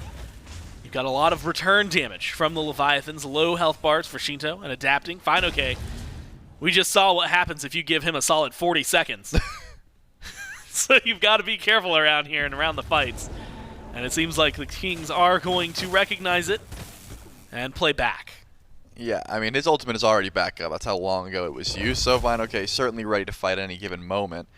Some good aggression from Variety, though. Or in this case, sorry, CaptainTwig goes in. Ends up getting so much damage done to him, has to Grand Joust out because of the actual DPS that was coming, not only from adapting, but of course Sheento. And then these assassins have been so mobile, right? Adapting just gets in the bat out of hell. He's able to zoom away. Sheento is just quite fast on this Pele. And now the Camelot Kings get to get aggressive. They're going for the Pyromancer, but the Leviathans are here. Yeah, ward coverage from the Leviathans. Spots this one out. Even if it's not directly on the Pyro, they've got enough around it to see who's there. Quig kind of dancing with the Pyro. It's been floating about half health. And now it's getting a little bit lower. Leviathan's just going to walk up and scoop that one out and away from him. Now it's, can you get out of there? Ronngyu is locked down, drops the Dharmic Pillars. Those are going to open up a little bit of room. Twig goes in, leaps back. So it's a single kill for the Kings. An objective, and now a tower down. The Leviathans have been able to pick up, and you lose Jarcorrr, and you might lose a little bit more. fineokay's getting low, so Twig's going to go in, gets aggressive, finds the kill with help of Variety. Sheento adapting, working together. No bat out of hell just yet. Adapting has to play carefully, gets the ult, gets into the sky, and comes in to help with a kill on Twig. Great retaliation from the Leviathans. Variety still wants to try and chase this, though, but with PandaCat showing his face, I think that's going to be it. The Leviathans pick up their kill. and they're able to grab the tower over on left with the Pyromancer. I'm thinking that's a worthy trade. The Camelot Kings, unfortunately, lose 2, and they're trying to chase down a little bit more. Remember, that Oni Fury is up. If you get some staggered backs, maybe the Camelot Kings had an opportunity, but since Jarcorrr just gets up, he's not quite at the Fury just yet, and there's not too much ward coverage. I'm thinking that's going to be it for now. I mean, it's good to see some signs of life from the Camelot Kings, don't get me wrong. But those are some trades that I'm thinking the Leviathans are pretty happy to take, especially with getting that tower over on left for essentially free. PandaCat still makes it into the fight after pushing that tower down. Now, this is a moment, it feels like success for the Kings. Like there was a successful fight somewhere in there, or maybe a conversation where we're at least silver linings it. And then, depending on how this goes, actually, a 2v1 for Variety. We saw what the 1v1 looks like. And he does not have any more magical defense here. But with the rest of the Kings showing up, that's probably going to be enough to thwart it, which means, Trelly, we can look back at what Sheento was able to do and what Sheento had started, and specifically, silver linings up to this point. Maybe we have a conversation. Oh. Sheento ults changes the conversation back in favor of the Leviathans pretty easily. Yeah, fineokay dashing in definitely started the fight, but Sheento ulting in ended it. Right, I mean, I saw Jarcorrr cast Supernova and was dead before it left his hands. There was just not enough time to go in for that kill. Relying a little bit too much on the possible healing that would come through. Remember, Jarcorrr went for the Typhon's Fang. He's got the Pythags as well, so a lot of lifesteal built into this soul kit. But when you look at the Brawler's Beatsticks, the Divine Ruin that fineokay has, that healing is going to be extremely nullified when around fineokay Sheento are adapting.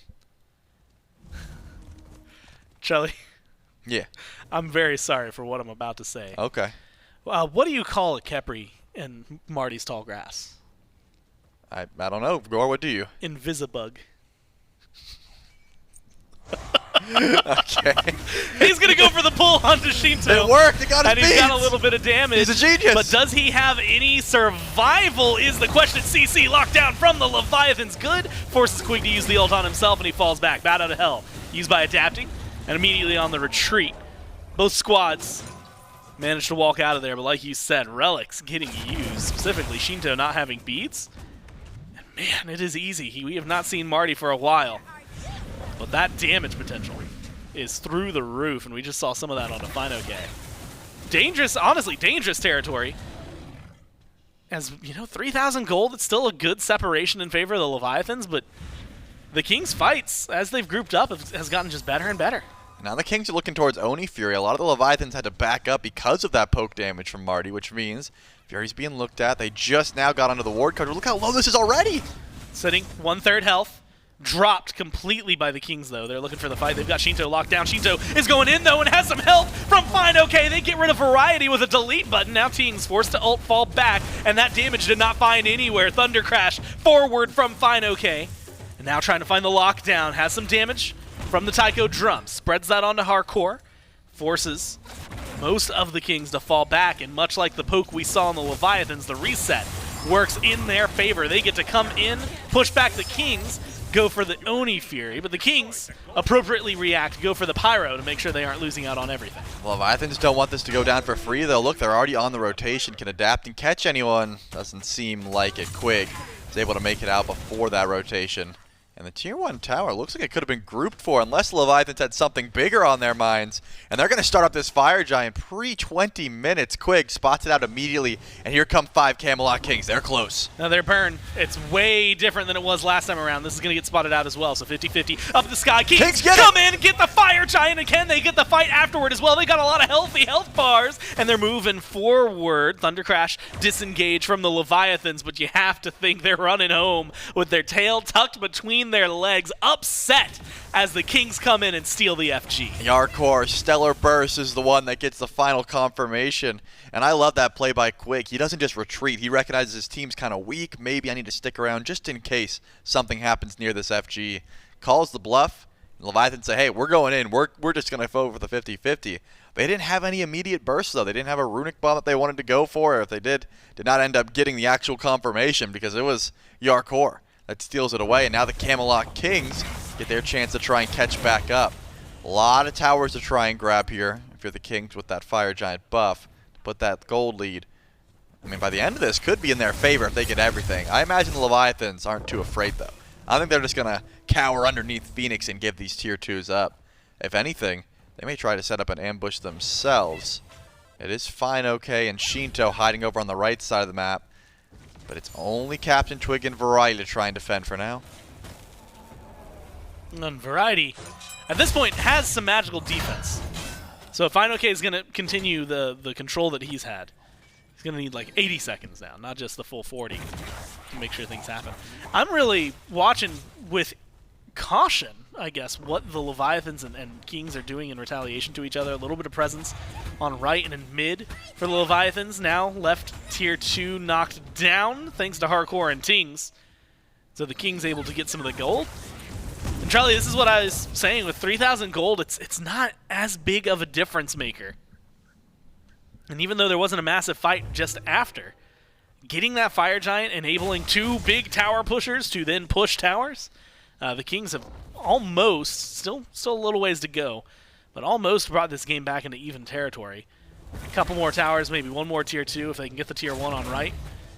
And we're going to be talking about a net neutral game. Yeah, and that's the thing. The Leviathans probably did want to end up defending that tier 2, but their original call was, hey, let's send Sheento, let's send fineokay, and just trade tier 2s. But Variety said, I'll be here all day. I'm just going to sit here. You guys can't kill me because CaptainTwig is waiting in the jungle in case you go forward. But you're also not going to get anything done, which means the Camelot Kings get tier 2 over on left for absolute free. And now they're able to try and grab themselves a tier 1 and continue pushing right. PandaCat's still in duo. fineokay's there. Yeah, this tier 2 should be going down very quickly unless the Leviathans can show face soon. Variety's already tanking it up, though. Remember, they've got a soul. And it looks like twice now where they've been maybe willing to trade out towers and instead go for the back. They do save the tier 2 for now. It's a couple autos away. Minion wave cleared out by the Leviathans. But you got Tingz and Jarcorrr, a soul and a Marty. All you need is a few stray autos, and that's going to end up going their way. 5 on 5 stacked on right. Ronngyu goes forward for silence. Tower still standing. Couple autos from Tingz. Gonna knock that one down. Sheento on the side. Looked like he wanted a little more. Maybe that's just the Leviathans as a whole.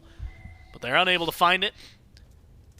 And after that separation, Shelly, we are 700 gold split between these teams. Beacon's up, Fury respawning. And the Kings with 30 seconds on the FG still. Yep, and that 30 seconds is going to be the end of the Camelot Kings Fire Giant push for now.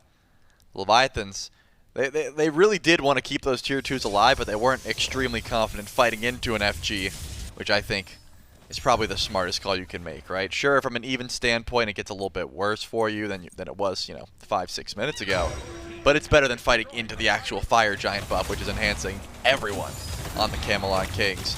This next FG will be up probably around 25 minutes or so. That's when the full pull will start.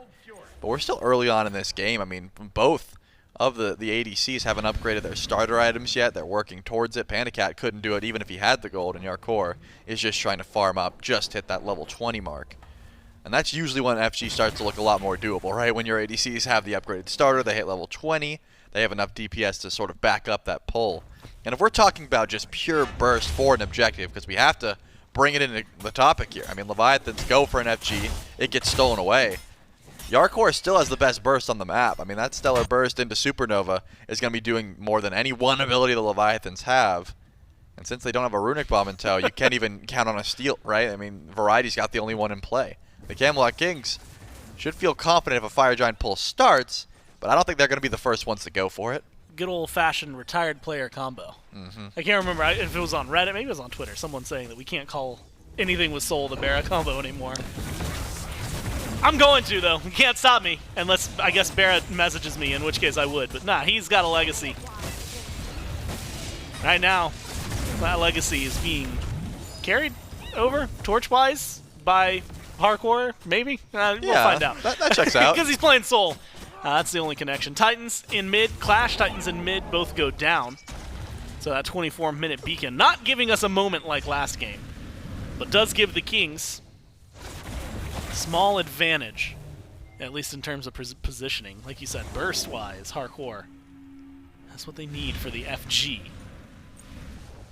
Doesn't seem, I don't know, it doesn't seem like the Leviathans want to go for the bait, and it doesn't seem like the Kings are admittedly baiting entirely that well. The Fire Giant hasn't been started up yet, and so it's going to give them a moment to relax and try to figure out the approach for the fight. And that's what I expected. I don't think the Camelot Kings are going to be the ones to go in for the pull right away. They want to try and feel out what the Leviathans are doing. Finally, they recognize, hey, no one's walking up. We will start the pull here. Fine, okay, the first one to check this out, but the Fire Giant's going quickly. The Leviathans have to step up now. Getting burned, getting low at this point. Fight starts up, and it's a little bit of damage on the fineokay. Fire Giant has not been leashed. It's still getting taken. Now, finally, gets dropped down, but you've lost fineokay. In the process, if you're the Leviathan, stings, getting shredded. You need a little more damage. Scarab's Blessing is on him, so that's not going to result in the kill just yet, but that means that it's not available anywhere else. Jarcorrr, Quig, and Tingz, all low health bars, forced to fall back. Fire Giant back in full. So you lost fineokay, you knock out 3, and you stop the back of 1 if you're PandaCat. Doesn't seem like they have much to chase down any of this. Kings get themselves a kill.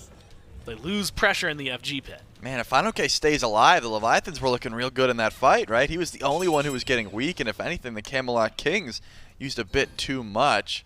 They're able to back up and reset, though. This Raijin will be dead for 15 more seconds, and Variety has not left the pit, just in case a cheeky pull starts. Artio doesn't have any relics, though, just teleports, so can't really step forward and try and go for any CC. But all the while, I mean, if you want to look at relics, of course, it's a bit of a relic graveyard for everyone, but you still have beads on BigManTingz and beads on Jarcorrr. Whereas, sure, Sheento's got everything. Besides that, the Leviathans aren't looking too hot. Just an Aegis for fineokay. So that means the Camelot Kings might go in for an immediate pull again and try and rinse and repeat what they just got done. If it's fineokay that steps forward, he's going to get locked in place. There's a lot of CC here. Dangerous territory. Kings, again, in control of the Fire Giant pit. 27.5 in. Charlie, this dance, we've seen FG dances can last long enough that this could still be unenhanced. Could very well tip over into enhanced territory before somebody ends up taking it. Leviathans are still grouped over on right. Kings starting up the Pyromancer. They're going to hold on to it, but they're going to go into fineokay, and while they take the fight, let's listen in. Just fight. I got loads of Fire, damage. fire. Just chill with the relics. You have to. Hey guys, just slow down. I got Sometimes it's that simple. Yep. You jump in. I expected maybe more of a chase down, personally. Didn't Instead- seem like the Leviathans were too stressed about just the Pyromancer, right? If it's No. a Fire Giant, maybe we see more of a commit. But they're like, oh, it's just Pyro. They used Twig's ult. We used Taiko drums. Let's back up, and they have done that. But now the Leviathans actually have aggressive positioning. That could be a bit of a difference maker here. Adapting steps forward. Ward coverage also needs to be down, though. I think that's the big issue. The Leviathans don't really have the vision to just go in without knowing exactly where the Camelot Kings are. But now that they've got the Pyromancer, and they still have that Runic Bomb on Variety. Yeah. Quig is stepping forward the aggressive ward coverage. It should be another Fire Giant pull here, and that's what it's going to be. I will say it was only a quick glimpse, but one thing Quig had said was that their calls, right, like essentially their target focus, the last set yesterday, just wasn't where he thought it should be. Maybe it's going to be somewhere else. Variety's trying to start a fight. Leviathans don't want it. And they're going to fall back. They're going to have to figure out a way to defend. fineokay's getting chased. Stunned is going to be good. They don't want, again, the overarching big fight just yet. Kings just don't want to wait around any longer. Trelly, as I said, now it's been 2 minutes, 30 seconds, we're going to have an enhanced Fire Giant. Tier 2 in mid, getting poked out. You got Jarcorrr and Tingz. You can do this even without the FG, even without minions. And with a couple more autos, that's going to fall down. A little more gold in the pockets for the Kings and more map control. Beacon's going to be coming back soon even. And it's going to be a small reset here for the Kings. Yep, Kings are backing up. I honestly thought they would just go for Fire Giant there. They didn't use much. It was just Variety's Blink to try and get that fight, but it's like they feel like they've got enough power spike available to just back up and try and go for an upgrade. The Leviathans, if they recognize how many are gone, they might go in for a pull, and I think they figured it out. They're going in for the Fire Giant. They've started it up. We'll have to see. Do the Kings try to answer? Yark's here. The Leviathans already have it down to half health. The fight's going to start up. Let's listen into them as they try to take the fight. Come on them then. Artio's gonna fuck. They're gonna do it, guys. They're trying to do I can go. Look, let's. They're trying to stay on it, guys. They're trying to stay on it. They're fire, boys. No, we're good. They can't do it. Help. I taunted them. Get fire. I'm ulting Quick him. fight. Go in. I got a 5 minute. Look, Artio. Oh, I got Khepri. Fuck. This is bad. Yes. Kill live. That's bad. Get up. Okay, I'm running. I don't know if I can live. I don't have actives. I'm out. You're fine now. They beads. I should be able to dash I'm gonna away. go push mid. I'm gonna push mid. Unfortunate for them, Trelly. They take the fight. They think they have the burn. And you could see, and honestly maybe even hear a little bit in there, unsure. Sticking to fire. There's at one point where I heard a "you're good," but they hadn't dropped fire. PandaCat's now getting low. Panda killed off Quig. Finds the last hit for that one. The Kings. Fire Giant on 4. Knocked down the right side Phoenix. And now 31 minutes in. They're looking like they are in control of Game 2. Yeah, once again, the Fire Giant burst is just not in the Leviathan's favor, right? They start it, back up, and Kings say, hey, make sure that health bar does not reset. We can pick it up. If we do, we've got the burst that's going to confirm it anyways. They get it, and actually, the Kings have not left. They're still around here. Walked over awards. The Leviathans recognize, hey, if we want to defend this Phoenix, we got to get back now. But Adapting and Sheento are behind already. Adapting, trying to find some pressure. Sheento might have a huge ult here. If it goes in, it's on to Tingz. The damage is there, but you've got Quig. And Quig, once again, foiling your plans. Dash forward, forces Tingz into the ult. And they've slowed things down, but the kills are still rolling in. Leviathans, they've got 2. They lose Adapting in the process, but Quig is just one more hit away. Can't close the gap. Twig joins the fight. Sheento, half health. Ronngyu, lower. And now you're just seeing it turned around 2 for 2. You get PandaCat respawning in a good spot, maybe for a fight. Twig, CC'd by fineokay. Man, Twig! Oh, he could have taken the fight if it was a 1v1. Luckily, fineokay's got the crew, and that shifts it to a 3 for 2. Leviathans technically take the small lead. Yeah, I mean, shouts out to Ronngyu for silencing that one, or else CaptainTwig definitely takes that trade versus fineokay and then falls. But Leviathans, they lose a fair bit, right? You lose your right Phoenix. Now it's time to pick up the pieces. Primal Fury started up. Looks like PandaCat should be able to confirm it. You lose Fire Giant on 3, so it's just the tanks now. Variety and Quig, I don't think you're doing too much with this FG. If anything, I mean, yeah, it is enhanced, so you should be able to walk in and try and grab a Phoenix, you know, without the minion wave. But do you feel that confident pushing forward while the rest of your team doesn't have relics for quite some time? I mean, Tingz doesn't have anything for a minute 30, whereas Jarcorrr, sure, he gets beads in 30 seconds, but that's about it. I'm just looking at the timer. Yeah, a minute 20 to go. I don't think that the Camelot Kings really try and push it. Maybe they just go in for the next enhanced Fire Giant. Or the Leviathans, if you want to take a stock of their map state, they've lost right side bird. Arguably the one you care about the least, right? It's very close to Fire Giant. They're not going to be stressed about it for now. But I think fineokay recognized he's not that tanky just yet. And it's going to go into a little bit more damage with that Mantle of Discord. Try to survive a little bit longer. Variety. Trying to deal poke. Oh, he's Gets stuck. a lot done to the pillars. Oh my god, the pillars! They lock him in exactly where they need. You need some more damage, though, to get through, and they've got it in spades. You do get a great ult from Quig. Jarcorrr, in fact, turns 2 around, and now the Kings are the ones chasing down the Leviathans. fineokay not tanky enough to deal with this one. Neither is Ronngyu. And just like that, the Kings turn this one around and might continue the chase forward. Phoenix gonna be in their way. Fire minions on right, but they've got the numbers advantage and the DPS in their name. Mid Phoenix burned down. fineokay, PandaCat, only ones left to defend, and you've got 30 seconds before anybody else is here. How much can you do with just 2? Tingz already brought down. Quig as well. They have to fall back. Kings are not able to get into the Titan room here. And it's just fineokay and PandaCat, but that's more than enough. Yeah, fineokay wants to try and chase this, though. Might have his ultimate coming up here shortly, but the horse will be able to get him out of trouble for now. Shouts out to PandaCat, who was doing plenty of damage there, trying to keep him alive. And it will just be a little bit of a reset here. 2 Phoenixes down, though. It looks like Right Bird will be spawning up here shortly. But, man, that looked like such a great fight. But, you know, the big difference maker, as far as I'm concerned, was who was Quig gonna ult, right? He had his ultimate, he saw Variety getting low, he saw a couple low health targets, but he decides to revive Tingz, and that's exactly when we see Sheento use that Volcanic Lightning, try and do this big damage.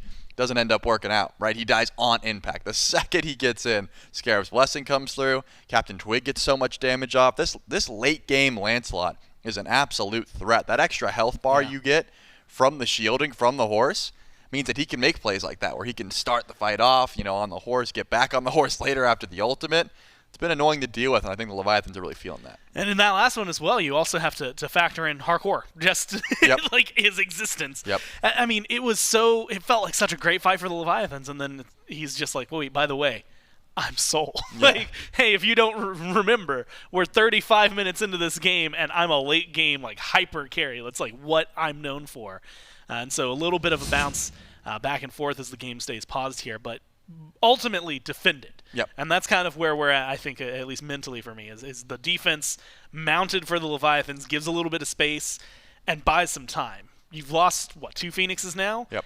Not a good spot by any means, but the rest of the team's going to be able to respawn, and then you can try to figure out where you go next. Yeah, well, right Phoenix should spawn in a couple seconds or so you just have to worry about the mid-fire minions, and of course, like 2 waves on right. If you're able to do that, and then reset and look for Enhanced Fire Giant, I think it could be a solid play here. The issue is, PandaCat, as we saw, does plenty of damage. He's got his Deathbringer online. He still has Kins, Exy, and Dominance, so he's shredding both squishies and tanks alike. The issue is that the Leviathans are taking quick fights, right? They're like, let's just go in, let's use everything. It seems like if they just slow the pace down a bit and try and let this Hachiman just sort of shred through the tankier targets, it goes a bit easier. Because what do Khepri comps love? Burst fights, right? Oh, you're using all your damage, res, now we're backing up, now we win the fight after the fact. That's what keeps happening, but the Leviathans keep falling for the bait.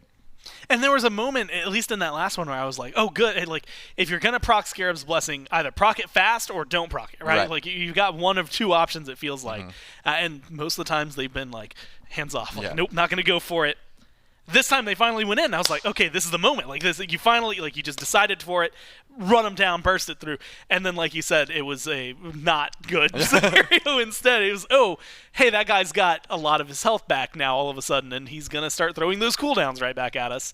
We can't fight this anymore. I would get baited by that fight too, though. I mean, you see Variety dashing away. He's like, oh, Variety's out. And then he just gets stuck between the Dharmic pillars, and you're like, you're going in. Oh, we're going in for sure. This dude's stuck. We have to just slam everything.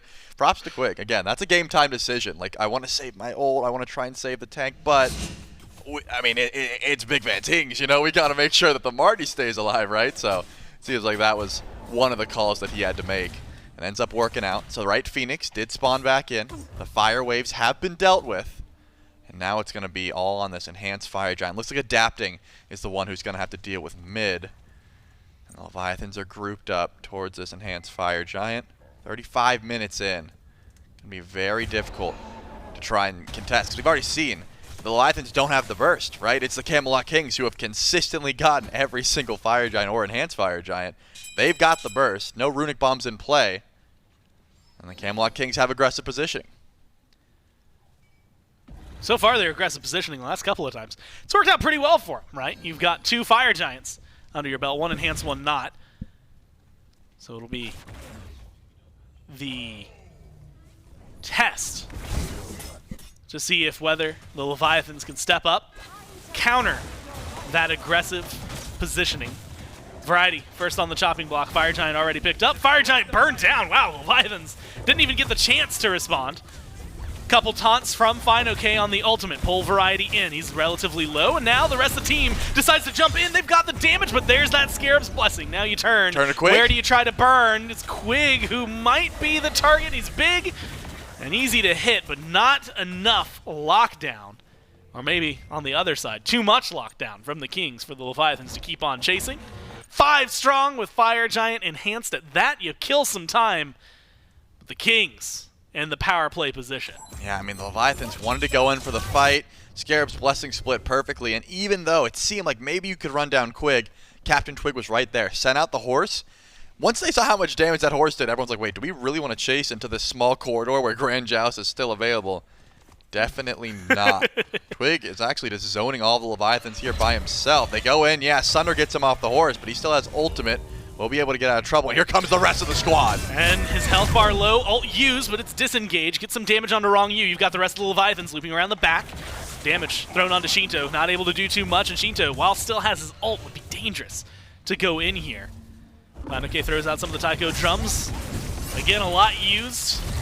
Carries on the Kings untouched. Unscathed, some might even say. I know someone who might. The only Fury.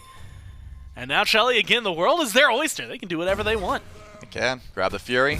move up towards left. Mid Phoenix, though, will be respawning here shortly. I've been loving this call because Ronngyu has been consistently just sundering CaptainTwig anytime he sees him. If you delete that shield, you fall off the horse, right? That's all well and good. The issue is that Twig just goes, oh, I've got another horse. I can just ult. Like, I get right back on the horse if I need it.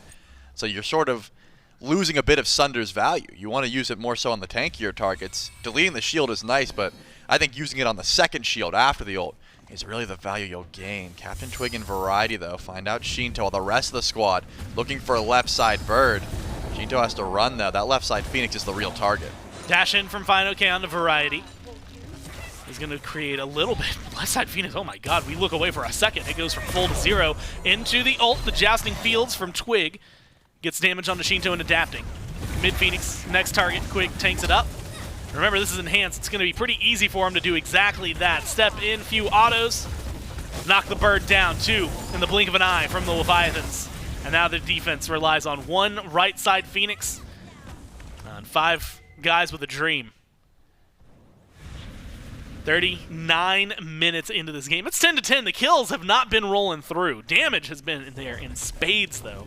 40,000 coming in from BigManTingz. 38K coming out from fineokay.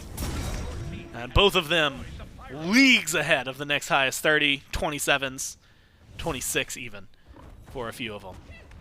The damage, Trelly, has been walked off more often than not. It's not been resulting in those kills, and that's kind of what's led us here to almost a stalemate. Yep, 1 more Phoenix to go. Camelot Kings have plenty of time as well. This should go down quickly. The question is, do they try and translate that into a Titan siege? Variety grabs the beacon, teleports in. Leviathans know this is happening, but this has to be a bit of a soft defense, right? This is enhanced Fire Giant. There's 2 ADCs. CaptainTwig's so threatening. No way you keep this Phoenix alive if you're the Leviathans. Standing outside, the Kings get a little bit of poke. It's on the fineokay.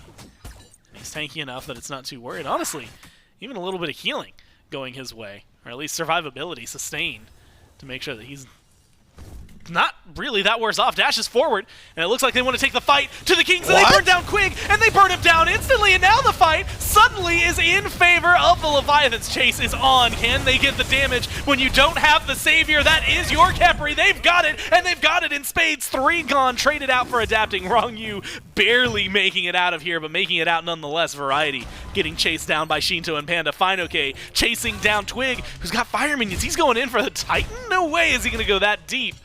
Seems like he's just trying to lead fineokay on a wild can't goose clear. chase. Someone's got to help him. Nobody's got anything. They do have to leave. fineokay can't continue the chase. Titan takes a lot of damage. Leviathans, Trelly, they got to get a lot done, and they've got 40 seconds to do it. Yeah, they got to kill Variety here, but it looks like no one feels confident enough to try and tank up this tier 2. They don't have minions. The Titan is looking pretty worse for wear.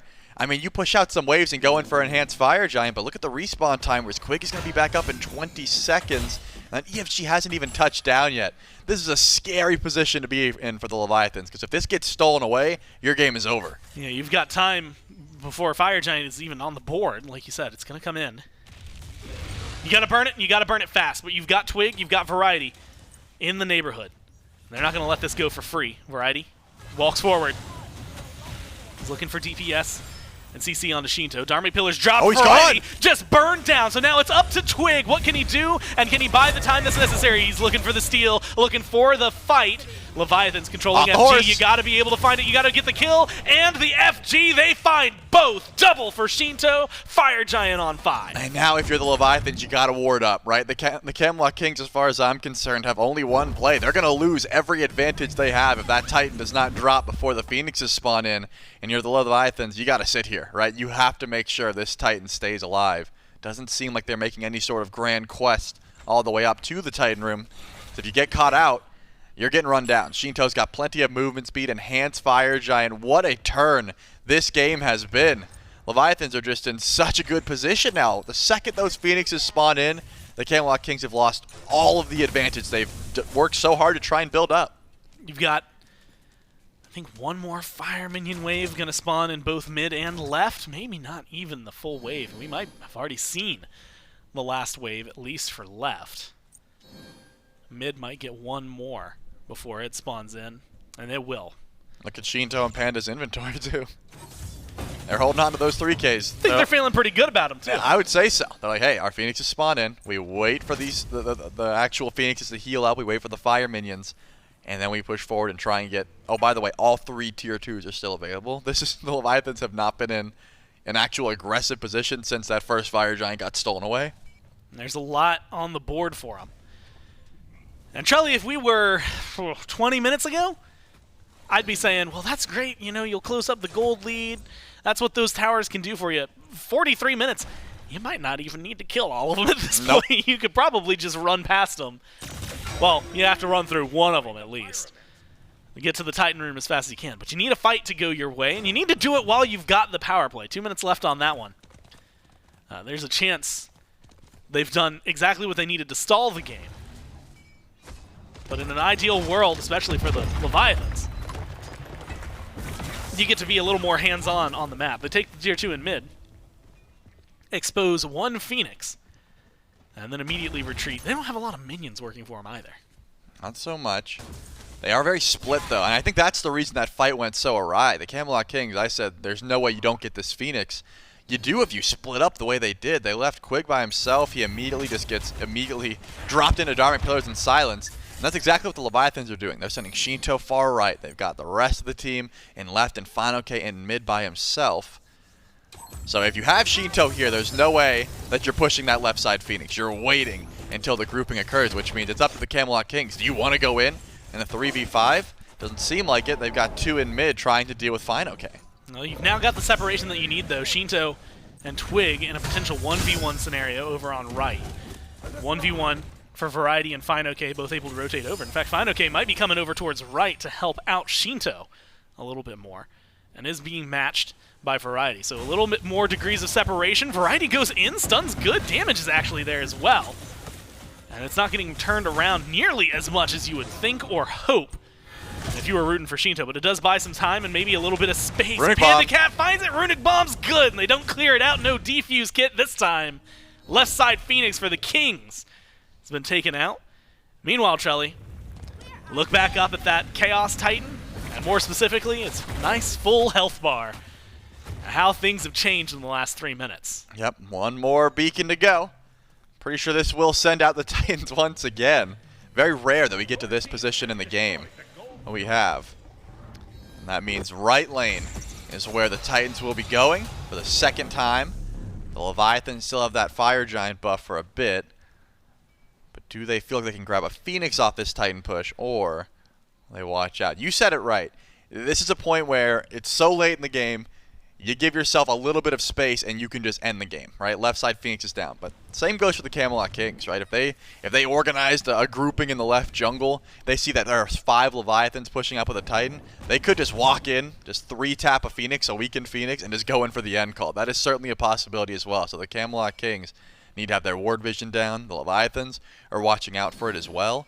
Considering someone's going to be dealing with those fire minions, they're going to have a good look that someone's over and left, which means they can push up with their Titan pretty safely here. And that is the call. I mean, the Camelot Kings are not in aggressive positioning at all. They're sitting back in their jungle. They're just waiting for the Leviathans to come to them. And the good news is, when your Titan's not there, one of those fire minions going to hit, right? They just chill. They just sit there. Last time I think we saw them, they started running in the jungle. Sometimes they do. So at least one more wave to maybe go down. Fight started up. Variety's the one who's getting locked down. The burn seems to be there, and PandaCat's got the kill. A great pick to open things up. Twig. Now you've got the way to go forward. Twig has to use the ult defensively. Thunder Crash forward from fineokay. You need a little more, and Sheento's got it. Got the damage, but not got the finisher just yet. Twig still alive, still running away. Mounts back up, gets on out of there. Fire minions come in. They're pooling, waiting for that Titan to come back with the Fire Giant. That's the main goal. And it's going to go over to the Leviathans, and they're going to get it off the back of a very crucial kill. Yeah, Variety was just too far away. Quig was not able to get close enough. At least CaptainTwig survived because he was very low. And Quig also did not use that Scarab's Blessing. But now the Leviathans have a 1-man advantage for a solid 30 seconds. They've got a Titan pushing up with them, and someone still on the left side of the map has to deal with fire minions. Leviathans are in a great position to try and go for the Phoenix, and honestly, they could look for a little bit more. CaptainTwig doesn't have the beads, Doesn't have ultimate up quite either, but that's going to be up shortly. I like this call to split up a bit, but considering where the wave is in mid, it's pretty far away. You're not getting that mid Phoenix very easily. Just get PandaCat in there, get some autos. That's exactly what they do. Oh my god, that right side Phoenix. Burned down in an instant. fineokay. The taunt from the Taiko drums onto Quig, but they don't have the follow-up. Chaos Titan. It's going to be marching forward into the Titan room. It will get driven back. So Trelly, right side Phoenix, goes their way. 3 minutes guaranteed on this power play. Positioned out mid, you've got adapting on left, a great spot for the Leviathans. So far, 1 Phoenix left, adapting with the wraparound play. This Fire Giant buff's going for quite some time, so Leviathans can take their time here. Maybe wait for that left side Phoenix to spawn in and let adapting to get it for free. That could be the play. Why not? You know, you've got this buff for 2 minutes and 43 seconds. Quig is just going to keep getting poked out, and there's not any meaningful cooldowns you're waiting for except for CaptainTwig's beads in 40 seconds. So just sit back, wait for that left Phoenix, then begin your siege. We're 50 minutes into this game, and the Leviathans have not made any mistakes for a solid 15 minutes or so. Adapting. Phoenix up, Phoenix down, thanks to him. Got fire minions on right, fire minions on left, both about to go into the Titan room. Somebody's got to back to deal with a little bit more than just Twig, and that gives the Leviathans the opportunity to step forward. PandaCat targets the mid Phoenix, gets that one down. Ronngyu takes a lot of poke though, and is getting burned. Kings find that kill, and it might be crucial for their defense, but adapting, chasing down deep in the base, turns that burn on. Twig, Jarcorrr, Variety, all low. Twig maybe running the wrong way, but Titan's it's away. weak. He's going to get out of there. Titan, like you said, weak. Fire minions there. Kill onto Quig could go massive. They force the ult. That maybe goes just as massive for the Leviathans as they pull out, but they pull the Kings with them, and they take the chase. PandaCat burned down in an instant. fineokay has to dash away. Adapting has to stay alive. Look at the Titan, though. And this is great. The Titan so low, but can anyone get back there? No one has the damage. You got to kill onto Jarcorrr in the back from Sheento. He's coming in for a little more looks for Variety. Can't quite get it, but you get Tings. You got Adapting. You're going for the 1v1, and Sheento finds the win there. Yeah, Variety finds that kill, but you got the carries, and more importantly, you've got the minions to do the job. Deicide for the Leviathans, and they're going to win game 2. Wow, that was massive. I can't believe the Camelot Kings chased so hard. They thought they won, and honestly, for a minute, it looked like they might have, but so much damage coming in from Sheento. Winning that 1v1 versus CaptainTwig was massive, and the fact that Twig was even back to defend the Titan, I'm pretty sure saved the game. That wave of minions might have been able to end it. 50 minutes in, though, Gore. You got to remember how this game looked at 30 minutes. Yeah. The Camelot Kings, uncontested, were winning this game. They had birds down. They had a weakened Titan. But that one Phoenix siege over on right lane, they split up. And when they leave Quig by himself as the only tank, Ronngyu recognized, hey, I can CC this guy for so long that he doesn't have a chance to pop his ultimate. And once he did, it was an easy team fight for the Leviathans. The only word I can think of is endure, right? Yep. They sit there, they hunker down, and they endure is what the Leviathans... I mean, there was a point, we stood up extra early. Spoiler alert, sometimes we sit down when we're casting. We stood up thinking the game was going to end because we had 2 Kings, 2 Phoenixes down, some Fire Minions. Yep. And it's like, okay, this is you're going to walk in, that Titan's pretty low, Yep. Game's over. 25 minutes later, maybe 15 minutes later, suddenly we're standing here and it's a 2-0 for the Leviathans. They hold out, they hunker down, and it costs the Kings a game. Now the Leviathans are on set point. We'll find out if they can seal the deal or if the Kings will bounce back right after this.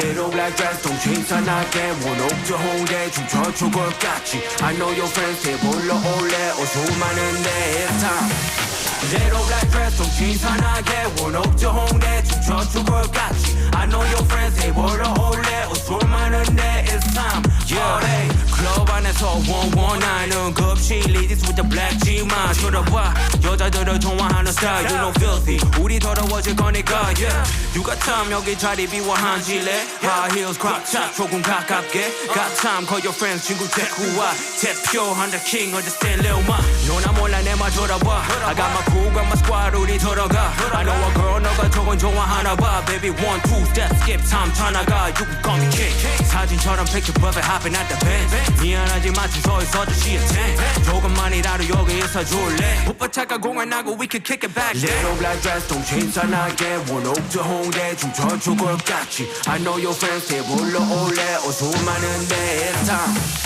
Little black dress 동 신선하게 원옥 저 홍대 춤춰 죽을 같이 I know your friends 대 불러올래 어수 많은데 it's time Party Party Party Party Party Party Party Party I like my girls real thick from the waist down 예민하게 사과하지 않아 say what I want 나는 맞지 여자 한 명뿐이라면 너무 재미없지 Baby hit the flow get low up body touch 저기서 you from across the room 이름은 다 해내는 거 알아 here true 알았는데 think you feel me 여기 오라고 때가 가라고 같이 여기 나와 내 집으로 in the limelight Thinking about the time I'm thinking that the time's right 시간 내줘 내가 보여줘 that all night I can show you things I've seen 여기 큐퍼 어떻게 노는지 know what I mean 나 지금 여기 사실가 친구랑 있지 너 지금 기차 타고 여기 올래 작전했니 You go on and on 술 안 마신다고 했지 너 왜 내가 좋아하는 치마 입고 왔니 난 뉴욕에서 제일 잘 나가는 MC 모르는 바는 모르는 사람 여기 별로 없지 미쳐버린 범인 나의 편망은 벌명함에도 알지 너 멀지 너랑 나랑 같은 줄 알아니 Don't play me 미친 듯이 crazy yeah kill it on I'm a Kelby During the panic when it's I need it for wealthy 돈에 문제 없지 이젠 cause you know I'm wealthy 혹은 찾아와 you can find me more Little black dress 동 신선하게 원옥 저 홍대 춤춰 죽을 같이 I know your friends 대 불러올래 어수 많은데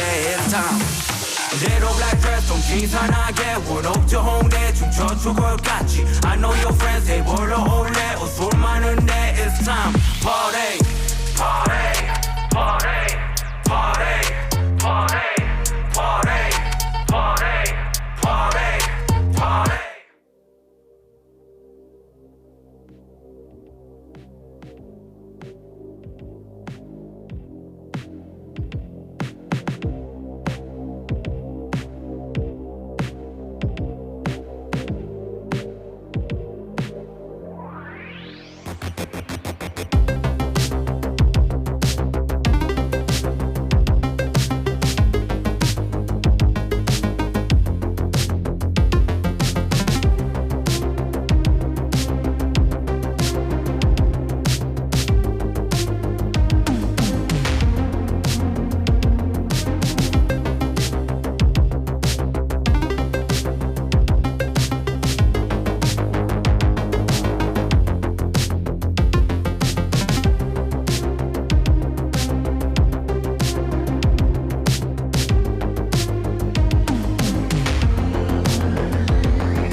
ISO. Dama. Hey, it's too many lies, too many lies. Hey, it's too many lies, too many lies. Yo, it's too many. Hey, it's too many. Yo, it's too many. Yo, it's too many lies. Look in my eyes, they know I'm the truth. They know that. Knocking them down every time I step in the booth. We ain't gotta lie, they know we the vibe, we living in proof. It's young conscious, shoot my life a movie, I live in a spoof. Ain't no sticking around, I'm on the move, I'm chucking the deuce. Yeah, it's only us two, so you know we copping that coupe. We on the roof, smoking dope, look at the view. Yeah, we used to chill on the stoop, now we out here breaking the news. It ain't what you really could do, cause we ain't got nothing to lose. We ain't switched side with no cruise, we just stayed out of the loop. Now we out here letting it loose, every shot we took it was swoosh. Gotta get it, ain't no excuse, ain't left to prove. Hey, yeah, hey, it's too many lies, too many lies. Hey, it's too many lies, too many lies. Yo, it's too many, hey, it's too many, yo, it's too many. Yeah, ask them a real question, yeah, I bet it's all lies. Hey, they won't cross that line for a fact that's offsides. Hey, too much penalties when they run this back, yeah, it's fines. Hey, could've been here with us, but we do not force no vibes. Hey, she gon' ride the whip and let me park it in the driveway. They just want the praise like they Yahweh. Getting so much bread, yeah, the ride way. We done already won, yeah, that's worth the ride way. But they still lying right through their teeth, and they still hiding behind many truths. They was D9, watch my every move, tell them keep trying. Leave that on scene, I ain't replying. Less I know you, that don't mean I'm Hollywood. That just mean I'm Hollywood. Off y'all, I probably stood on no falls, all cause. More times I probably should. I don't know nobody like us. You see how much time it took.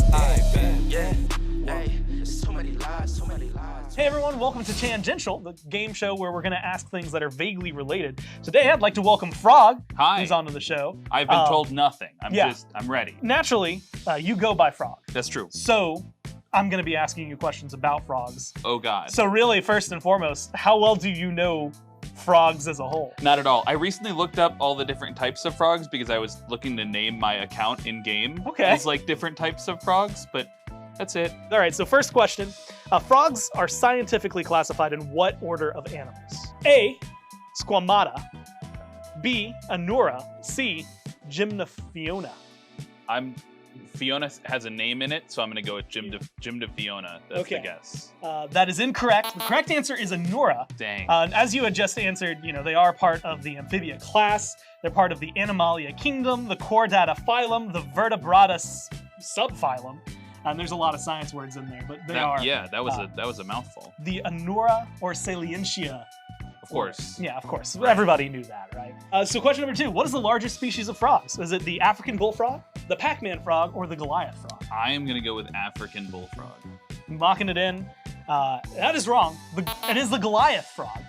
In fact, the largest known species of Goliath frog can grow up to 2.5 feet with its legs stretched. Oh my God. That's a big, and it can weigh as much as a house cat as well. That's a huge That's a big old frog. Is the Pac-Man frog small? I'm going to be honest, I didn't look up anything about it. I just know that it's not the I right heard answer. the name, I was like, that's a trick one. The third question, you might actually get this one. I trust you in this. What do you call a group of frogs? Is it an army, a school, or a herd? I have no idea. I'm gonna guess army because that's the coolest answer. Army is the right answer. Let's go! That's the thing. And the fun fact about it is that even though they are called the army, frogs do not spend as much in defense as the United States. And that's gonna do it for Tangential today. So while you did well, 1 out of 3, I guess is well enough. Unfortunately, you don't win. We don't really have a prize either. Would I have won if I had done better? Like, My respect. Oh man, but I lost that. But yeah, let's go with that. Man. And that's gonna do it for the first episode of Tangential. So thanks, Frog. 1 out of 3. That's how we start. Hey everyone, welcome to Tangential. It's a show where we ask people things that are vaguely related. Today we've got, well, first off, I'm Gormizer. We got PandaCat, who's going to be joining us, and PandaCat, it's 3 questions, multiple choice, and since your name is PandaCat, it felt like I had 2 pretty easy topics laid out in front of me. I went all in on pandas today, so I guess first and foremost, how much do you know about pandas? Very little? Yeah, how did it come up in your name then? I have no idea, honestly. It's just there. I think I was like 12 years old when I was making the account, and I didn't have anything, so I just put I was just gonna be called Panda. That was taken, obviously. Yeah. So I just put, I think I had a cat at the time, so I just put PandaCat. PandaCat. Sure. Well, there you go. But question number 1, what do a panda's black and white markings help it achieve? Is it A, camouflage, B, because it's so damn cute, or C, so they can make racist jokes? I think A. You're right, it's the camouflage. The white of the panda helps it hide in snowy environments whenever it gets snowy, and the black actually helps it hide in shade, but it is also pretty damn cute. So question 2, are pandas social or solitary animals? And so you can social, solitary, or C, which is, who knows, it's a panda. Solitary. solitary is correct. You nailed I it. knew That's that 2 one. for 2. And honestly, it kind of helps explain like why you're so good at solo kills. Like keep you isolated and you're In a just sense, feral. yeah. I just put him in the cage and then I'll take it from there. All right, 2 for 2. Let's see if you can go 3 for 3. How much time does an adult panda spend eating in a day? Is it 3 to 6 hours, 6 to 9 hours, or 10 plus hours? I feel like I know this. You said 3 to 6, 6 to 9, or 10 plus? Yes. I'm gonna go out on a limb and say 10 plus. And you'd be right. 3 for 3. It's 10 plus. They eat 10 to 16 hours a day. Yeah, I knew it was something So do crazy. I, and that also explains a little bit about the physique that's going on. But yeah, no, they eat a ton. And you came in and nailed it. You said you didn't know anything about pandas. I mean, I You go knew 3 some for 3. things. You kind of asked some easy questions. Okay, that's on me then. PandaCat, 3 for 3. Thanks for coming on, and we'll you. see you next time on Tangential.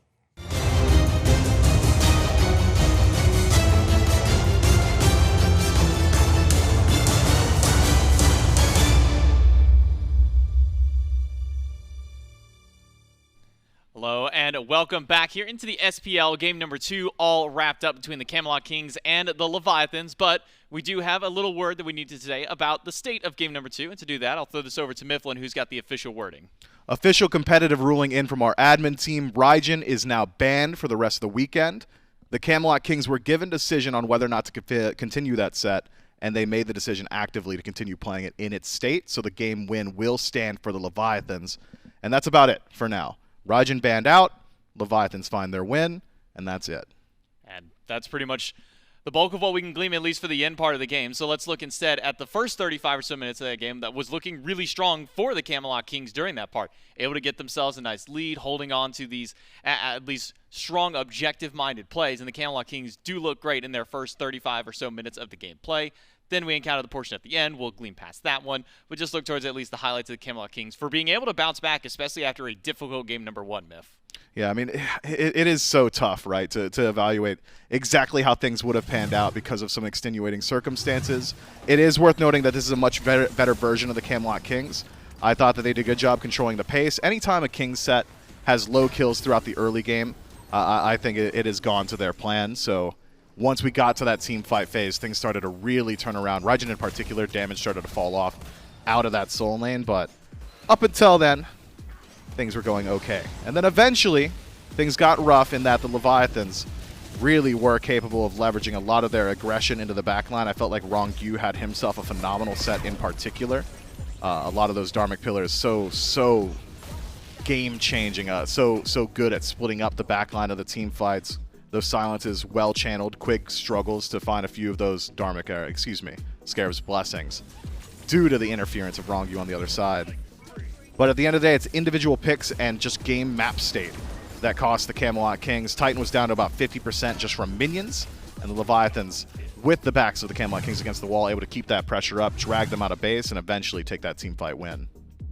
And then Sheento on the Pele. Great early start to the game. Kind of a lackluster middle portion there, but then at the end, as the Leviathans get a little bit of resurgence back in, a second win for themselves, you can really see Sheento is able to snake his way through these team fights, find a pick onto Jarcorrr, nearly, I believe, taking down Variety at that point, and then takes the 1v1 lower health up against CaptainTwig, wins that one, and it's only after Variety snakes his way back over, is able to find that pick against Sheento. So the Pele looking very strong here for the Atlantis Leviathans, the Camazotz as well. Still a decent performance for adapting on this one. But I think I got to give credit to Sheento, at least for his performance on the Pele here in game number 2. So as we move into game number 3, as mentioned, now from this game onward for the rest of this weekend, Raijin is competitively banned, so we will not have to be worrying about seeing those in the picks and bans. So now that doesn't really honestly change a whole lot as far as drafts is concerned. It wasn't like Raijin back in like week 1 or during the kickoff where he was at that 90 to 100% pick ban column. It was kind of the, okay, I guess Raijin's open. It's a decent mate, so let's grab him. Doesn't really change a whole lot as far as drafts are concerned. Really only this set have we seen any kind of priority thrown towards that god. I do want to make one more quick note. I forgot to mention this, guys. As a special request by Biggie, there's an asterisk over there next to his win. So you can see it right there's that. That's the consolation prize. Unfortunately for them, that's all they're going to get off of this one.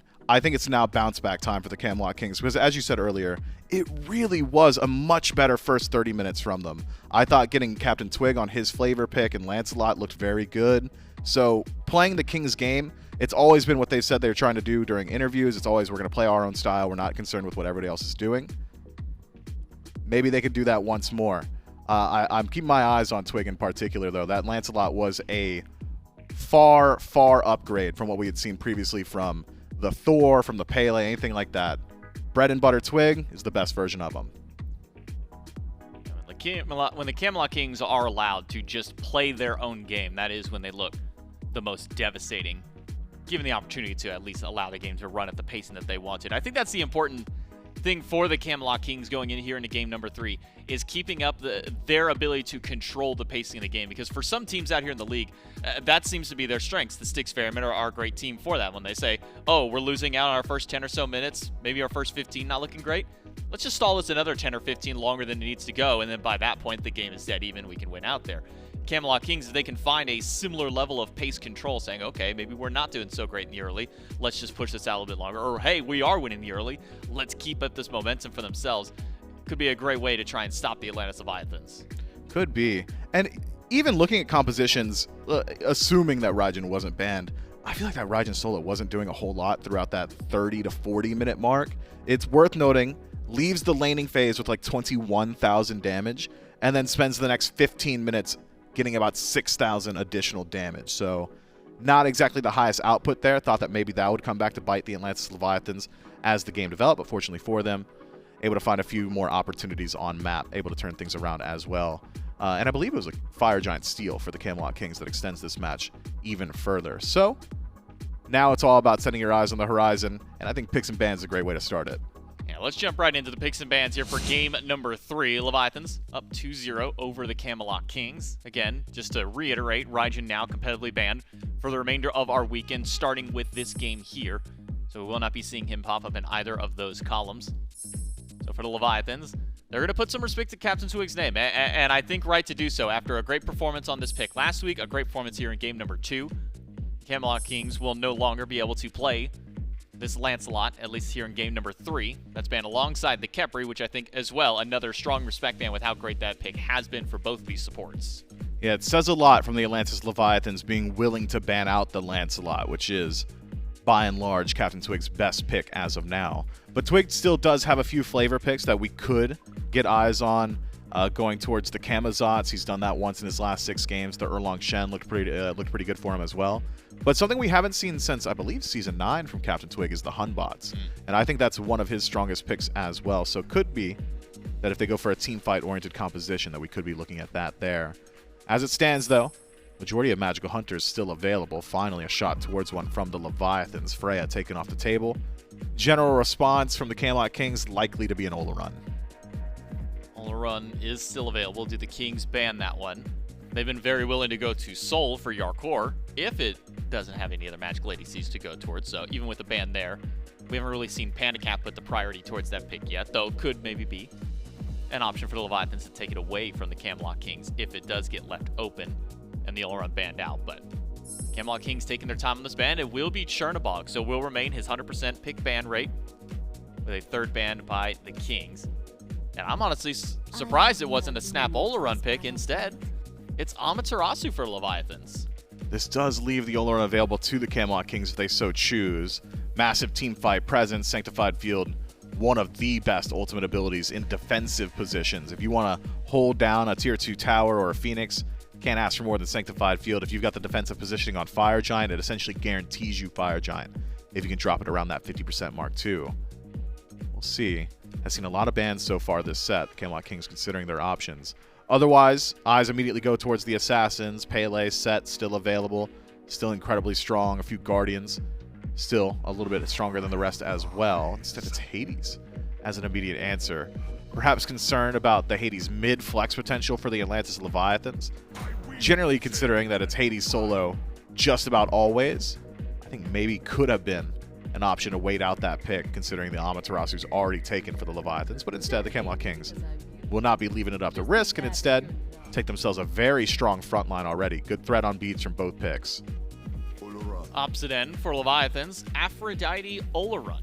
That's a duo lane for this Leviathans team. So we will see the Olorun, after making his way through the bans, finally be picked up in game number 3 for Leviathans team. So good pressure over in the duo lane now, afforded to them from the Olorun. Aphrodite is going to provide the extra sustain in that lane, so feels like an already difficult lane to gank when you have the Aphrodite. Now, once that level 5 hits, almost feels impossible to try and make a rotation over to that side. And a Heimdallr. We were seeing some shades of Heimdallr. We saw Abandon in game number 1. We saw Hover in game 2, but not locked in. Is there something I'm missing about the Heimdallr that's now just suddenly bringing him up for these two players? I think it's that Heimdallr does use the current build relatively well, still is a very safe hunter pick, and all three of the safety, the air quotes, safety hunters are always going to be at least fringe meta. I'm talking about Jingwei, Hachiman, and Heimdallr. They hold their own, they scale into the late game, and by the late game rolls around, you still just have standard hunter auto attacks, so certainly valuable there. CC immunity on ultimate allows Heimdallr to escape the sanctified fields pretty quickly as well, if he finds himself in a poor position. So, not overly surprised to see Heimdallr taken. I am surprised to see him taken this high up in the draft, though. It's pretty unlikely we would have seen it banned out. Mercury, Camazotz, Erlang Shen, as far as junglers are concerned, banned away in the second wave, and then a Baba Yaga to join the mix. Makes me wonder where the Leviathans are going to be going with their mid lane selection. It's Naja, locked in immediately for CaptainTwig.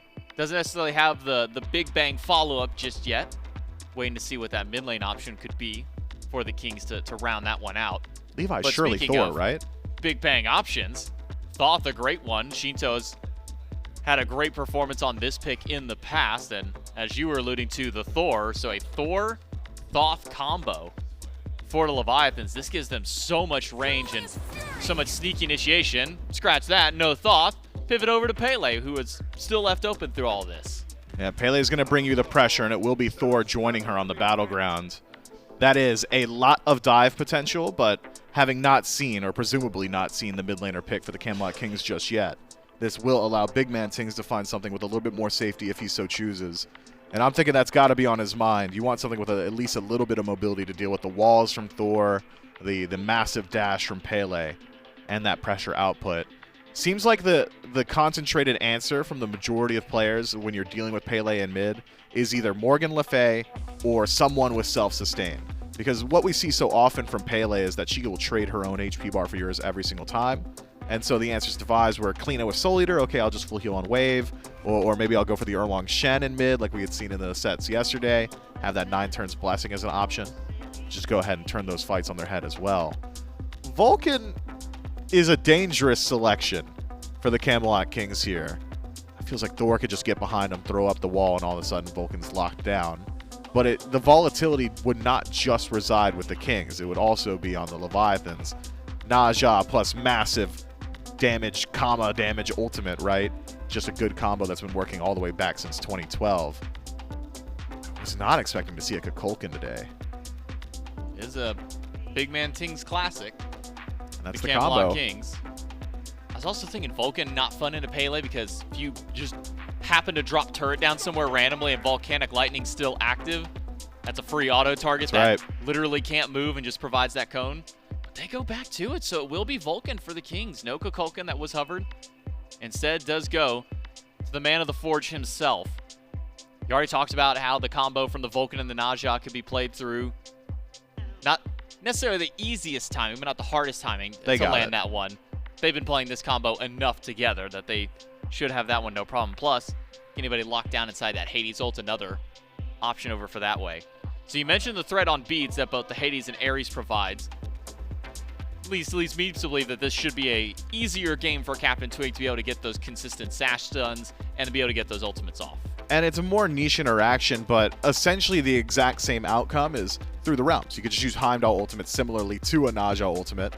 Land your Earthshaker off of that too. So lots of option for BigManTingz to go ahead and line that one up. Won't have to do a whole lot of it himself. Instead play off the CC of his allies. Atlantis Leviathans, though, I think their win condition is clear, and it's get on to BigManTingz and do it early in the game. All of a sudden things get much, much simpler. The only difficulty I could see the Atlantis Leviathans running into in that regard is that their initiation is so reliant on both Thor and Amaterasu, and both of their initiations are all reliant on ultimate for the most part. If you don't have Anvil of Dawn, if you don't have Dazzling Offensive, you basically don't have a way to start the fight. And how does that really kind of, not just when we get to the team fights, but even kind of just like these initial ganks, how does that also maybe kind of make these ganks a bit more difficult for Leviathans if you're depending strictly on these ultimates to be able to get things off. You know, the Amaterasu has a silence to her name. That's just about it until the ultimate goes through. Thor has a wall, but I mean, what answers do Leviathans have for these kinds of rotations from the Kings? I mean, they've got good survivability. So if the idea is let's wait till we can group up and leverage those abilities together, we need to stack our ultimates to make it work, the Leviathans can say, okay, well, we'll just play sustain in the duo lane, hang back, keep safe, we'll have Undying Love come level 5, and we'll be relatively able to just deal with Camelot Kings in that regard pretty easily. It's not as if Naja is going to be spending a lot of his time in the duo lane either. I imagine he's going to spend a lot of his time in mid, trying to prevent that Pele from diving and playing around the Earthshaker combo. Probably going to be seeing a lot of action in the mid or potentially even over in the soul lane as well, probably from both of these teams, because trying to gank an Aphrodite Olorun, that's not fun, especially if level 5 hits. As long as one of them has ultimate, probably feels like that gank might as well be a wash unless you manage to get both of them at the same time. Soul lane could be an option. We've been seeing a lot of more damage-oriented Hades, sometimes a breastplate in that second slot, but for the most part has just been damage-oriented. So it's, can you out-damage the god at the beginning of the game? We'll have to see if the Leviathans can do that. Let's see what CaptainTwig can do on this Naja as well. It's been a little bit since he's played it. We'll see if he's still got it in him here. Game number 3 between the Camelot Kings and the Leviathans kicks off right now with Gore and Trelly. Thanks so much, J-Mac and Mifflin. And that's right, Game 3 starts here and could be, who knows, the last of a Game 5 or best of 5. We'll see what the Kings have to offer us. Gore, Trelly, and Vile giving us the window to the battlefield. The Leviathans, Trelly, this time around, go for something that I'll admit, for a while I was like always really excited to see Afro support. And I think it's because we got to see so little of it over the years. But then it didn't work out so good for a lot of people. Right. And then I stopped being excited to see it. How do you think that the Afro fits for Ronngyu, and specifically, I guess, with this kind of team around him? Well, as far as I've seen, so far the Aphrodite has been coming back in small waves when up against the Ares in particular. That is a pick that has been answering back, right? Because you've got the ultimate to just completely nullify, no escape. As long as you've got that your CC immune, you don't have to worry about beads, etc. And also, what is Ares' damage? If nothing else, it's, you know, annoying poke damage that is going to continually tick you down, whereas you can just sort of nullify that with Lovebirds, and I think that's the call. Is like, hey, in lane, if I'm kissed to you, I can just heal you up all of this Ares poke. We don't have to worry about the ultimate, and then we can work late game into just, you know, who doesn't have beads? Okay, I got you. PandaCat probably isn't going to have the beads. The Absolution could be a decent option, but now that you have Afro, you don't have to worry about building into that Absolution, and you can just, you know, nullify that pull late game anyways. And I think, considering BigManTingz is going to be very easy to Aegis out as well, or just immune with the ultimate, you don't really have to worry about it. Like, Undying Love is going to completely nullify the Earthmaker as well. So I think you just have some good targets for the Aphrodite. And it's something we talked about a lot with the Warriors and their Aphrodite stint. There was a very hefty amount of, like, oh, well, as long as you got the carries around you, that's all that matters. And late game, Olorun, Sheento, adapting, hell, even fineokay, you're going to have the carries around you. And so that shouldn't be too much of an issue. But like you said, I think the counter, and more specifically, just dealing with this Ares. Stop him from the flames, stop him from his chains, stop his ult, like, just make him a little more miserable if possible. It'll be good to watch what Ronngyu does here and throughout this game. Man, I'm also excited. This is, for anyone, I guess, who's been watching a while, maybe not even watching a while, I feel like it's pretty easy to just, like, geek out over certain SMITE things. Of course. Adapting locks in Thor, like, you're gonna geek out a little bit, right? Like, it's bound to happen. It's a natural occurrence, right? Just as any other bodily function, crying, smiling, laughing, like, geeking out over adapting swords on that list. I would also say Tingz playing, like, Vulcan and Kukulkan is on that list, and he's locked in the Vulcan, and I'm just giddy to watch it. I mean, it's been a while since we've seen these big burst mages, right? And that's always exciting. So, of course, like, you know, Agni's been in the meta a bit. We saw Venenu play some Ra, but, you know, nothing's really as satisfying as the big burst ultimate after a Naja ultimate. So I look forward to seeing that. Hopefully we get one, because otherwise it's real lackluster. He's right gone here. I think he is. Oh my goodness, he is. Wow, I was waiting for the double tap. It turns out fineokay at the burst that was necessary. And he's going to pick up the first blood.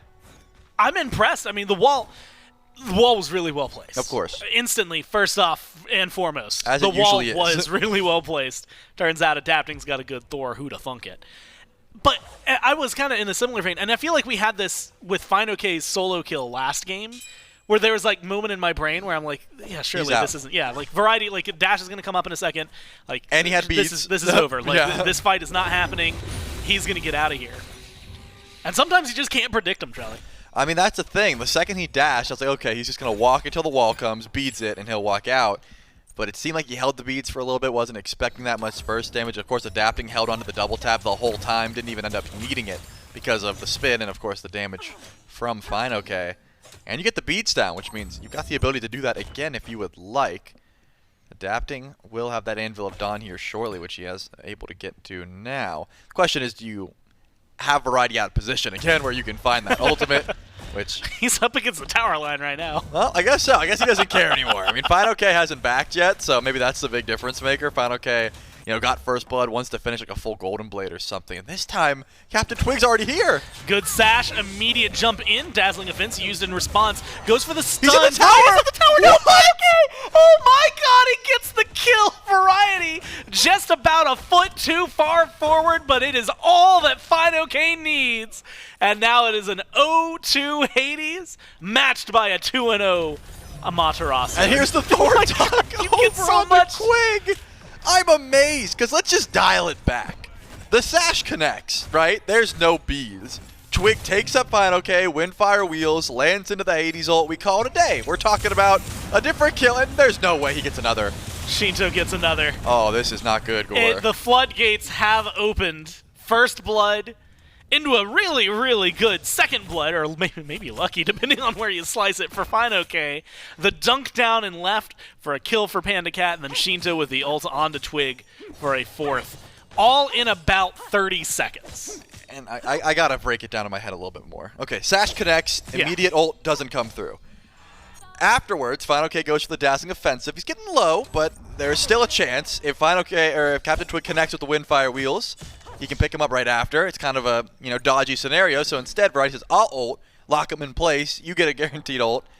But he's in the tower line, Gorm. Just a little bit, but he's in the tower line. Immediately cancels. The ult from CaptainTwig misses.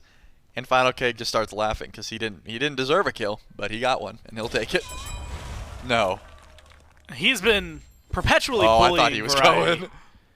And keeping him locked down. Blue buff about to spawn in. Adapting's over here. Variety. You got to be careful if you step into this. Adapting goes in. Beads are used. Adapting eats a tower shot. Variety goes forward. Has ult. Doesn't go for it. Adapting does not have his ult. Maybe something that we're privy to that they are not.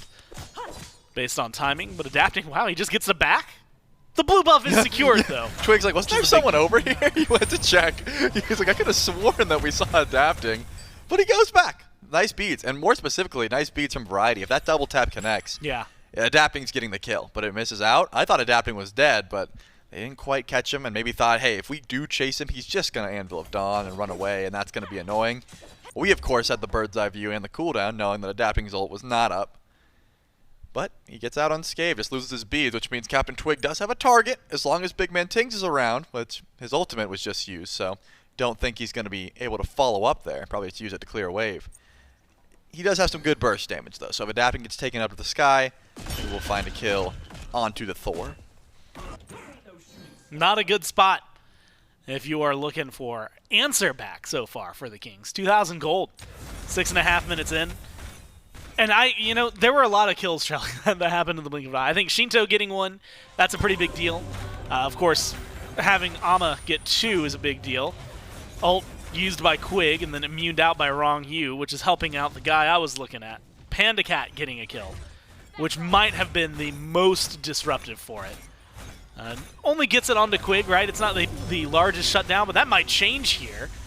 You get the Bifrost immediately out, force the ult from Jarcorrr as well. Everything just shy of the beads going to be on cooldown. The Heimdallr has to go back to base, but that's the threat that it feels like PandaCat has now been enabled to apply to the map. Twig sashes, ult, Adapting, takes him up to the sky, comes crashing down into a waiting Leviathans team. Sheento around the back, and Sheento with the ult. PandaCat with the auto have the damage necessary to find exactly what they need. Sheento chase down onto Quig is all they need, and Adapting finishes it off with a dunk just for the flair. Yeah, I can't believe Twig even went in for that shield buff, knowing, hey, I'm in a 1v3. Yeah, BigManTingz is on the way, but the rest of the team was not going to be there. Jarcorrr had just backed, and oh yeah, Quig's level 6, so no. I am baffled that he even went forward for that ultimate, because BigManTingz, I mean, he went Book of Thoth into defense, and now is going into what I can only assume is anti-heal. He doesn't have too much damage for the follow-up. It just was not there. And shouts out to Ronngyu for keeping his team nice and healthy. This is looking rough. I mean, that was the one opportunity. Of course, Twig had the beads timer on adapting in his head. He's like, hey, we need to ult him now if we're going for it. But that was not the opportunity to do so. There was not enough follow-up, and unfortunately, that just gets 2 more kills over to the Leviathans, who can do no wrong at this point, Gore.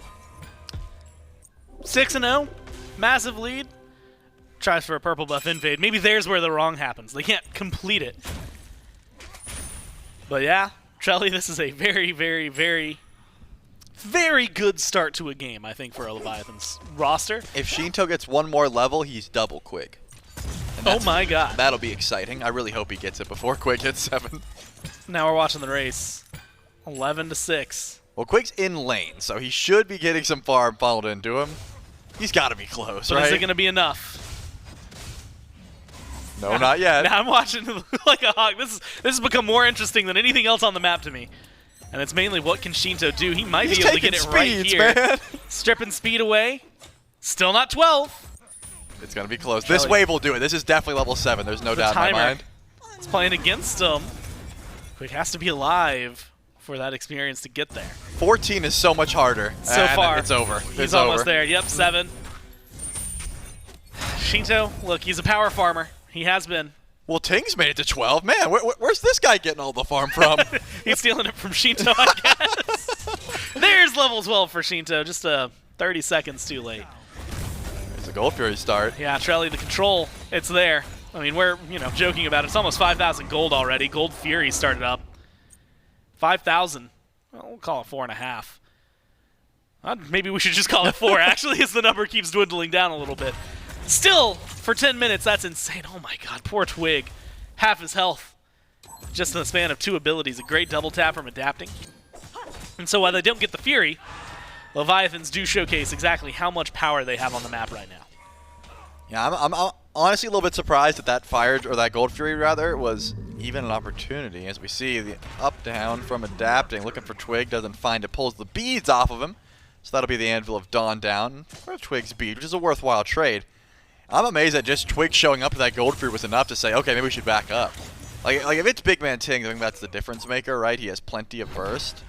But just the ring bounce, and I guess the vision was enough to say, hey, if Twig knows we're doing this, Tingz probably knows we're doing this, and he's going to head over immediately to try and stop us. So better that we just get out of there before, wasting. And there's the ultimate down, and didn't even confirm the Oracle, so now Gold Fury looking a little bit more doable.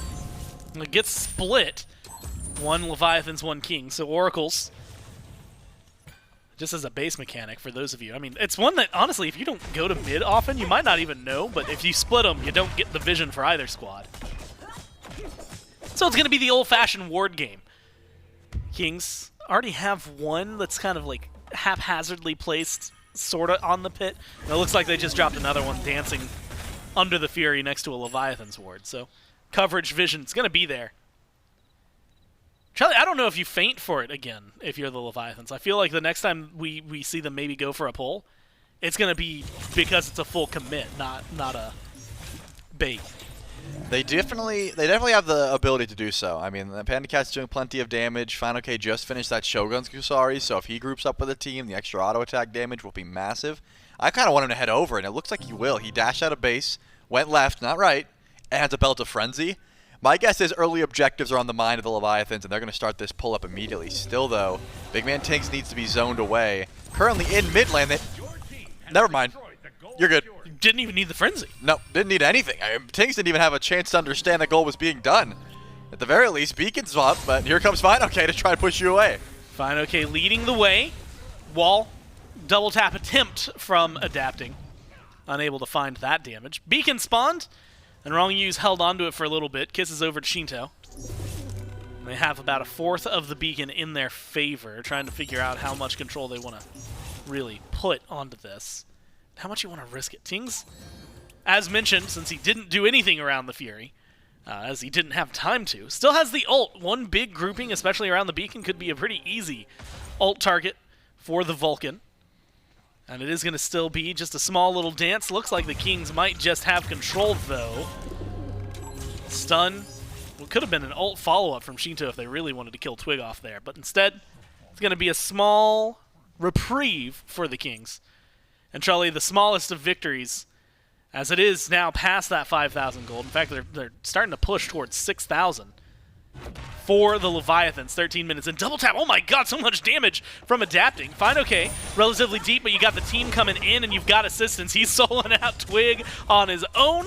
And with variety that low, it might be enough for adapting to go up, dunk down, find a kill, and get rid of Twig instantly. Then help close it up, double kill, as he takes care of the solo laner for the Kings as well. 8-0, a big old goose egg on the board for the Kings as the Leviathans continue to tear through.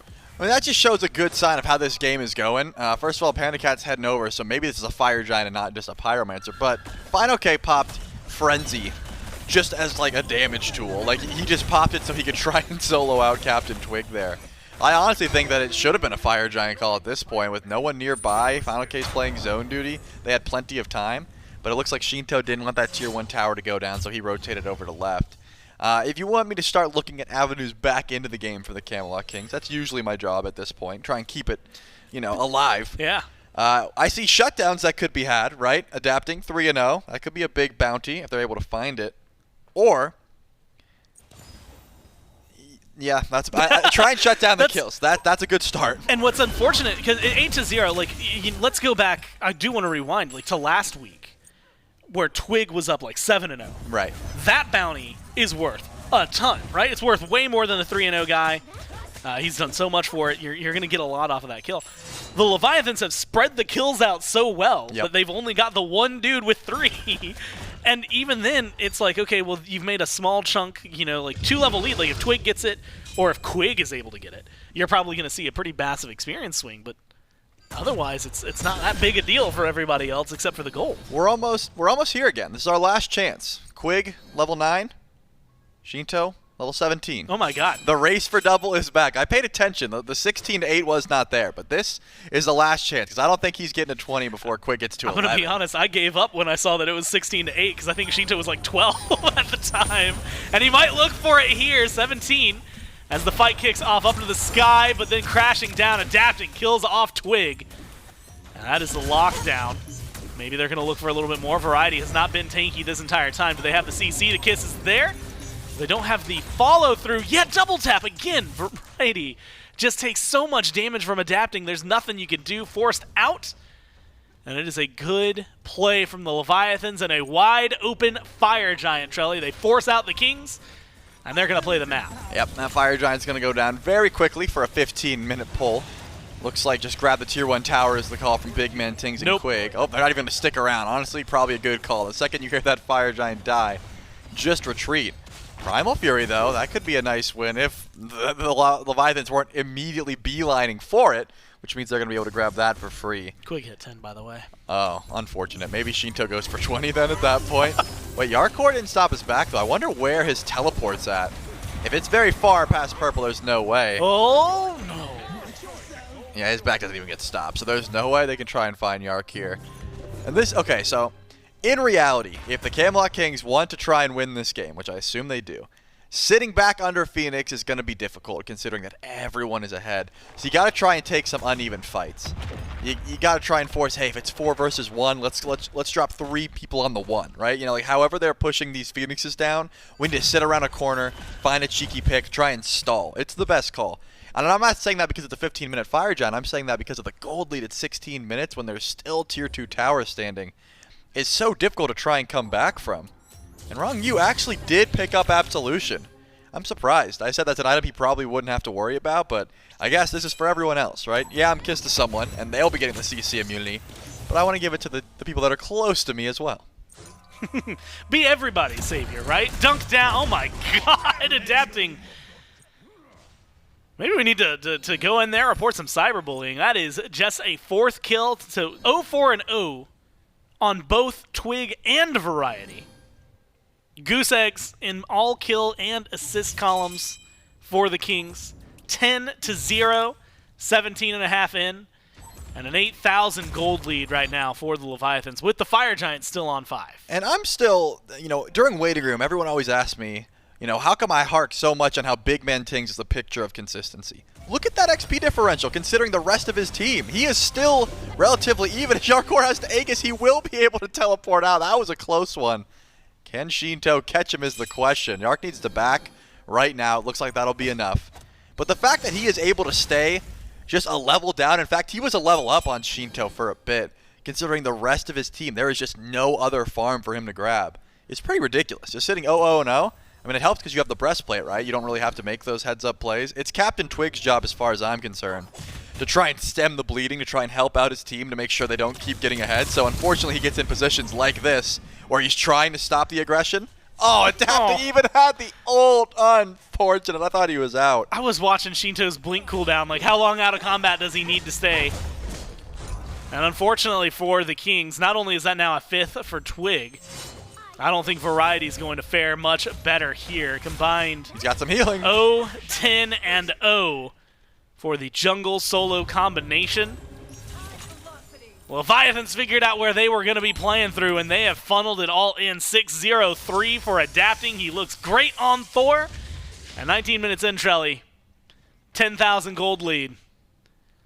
You're starting to count on miracle defenses here if you're the Kings. Oh, Quig walled off. He's going to be in some trouble here. How much damage to follow up? Looks like not too much. Leviathans, I'm not sure they're even looking for this Phoenix yet. I guess because Variety spawns in 8 seconds.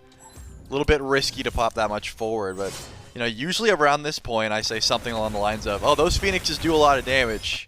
You're not that tanky. Probably shouldn't go in. Adapting, forced into the P's and the ult thanks to Jarcorrr.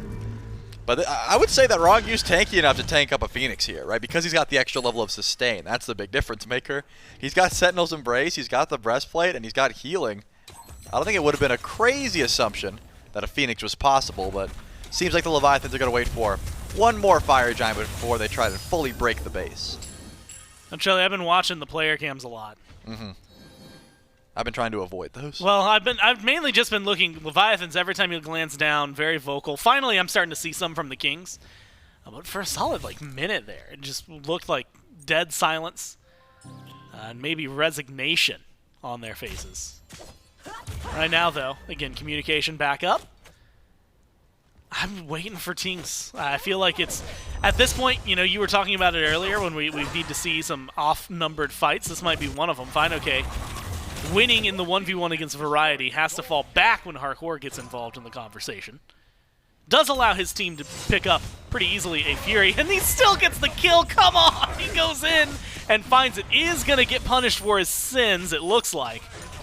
As he overstays his welcome. A couple autos make sure that this is not an absolute blowout. And one finally on the board with a couple of assists over to the Kings. Losing fineokay right before Fire Giant. He's your frenzy user. He's the one that is going to make you do extra damage to that objective with the Shoguns.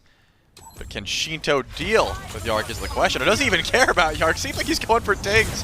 He's saying, you know what, I know that Adapting's got my back. He's going to put Jarcorrr down. I'm just going to chase and get both relics from the Vulcan anyways. Who needs fineokay? Something, man, it's straightforward, right? It is just blink in, and much like you said, just trust that Adapting's going to hit that dunk and get the kill for you. Now you get to start up the Fire Giant. Did they wait for Fino, though? They might be forced to. Yeah, I don't think they can burn it fast enough to not wait for him, which may be good news for fineokay. He might not have been waited for otherwise. I think they wouldn't have. They're like, you shouldn't have died, bro. Punishment for you, man. You ruined the 14-0. Did Variety not know they were on fire? Surely he did. His bead's on cooldown. His dash is on cooldown. Saw him use it once. Should be coming up in a second here. He just wants farm. He's just going to keep going. Adapting's up. I don't know if Adapting can reach. Nope, never mind. He's got exactly what he needs. Oh, there's number 15 for the Leviathans. Trelly, 13,000 gold. Yep. It's a lot, man. Yep. It's a lot. It's a lot to deal with if you're the Kings here, and the answers are very, very, very, very slim. I would say so. Frenzy gets popped, Phoenix is the target, but remember, fineokay had the beads already, so getting ulted would be a bit annoying from Quig, but being ulted by Jarcorrr could actually net a kill.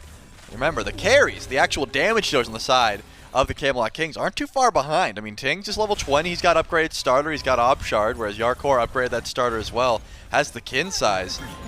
If they're able to stall for a bit and just let these tanks sort of get low, they could kill some of the tankier targets here on the Leviathans. Quig goes for an ult, isn't able to pull anybody in. Sanctified Fields create some space. Good Vulcan ult, gets damage, but only onto Ronngyu. fineokay, sitting about half health. You've got Aphrodite healing, although it's not connected between the two of them. Has his own self-sustain, though.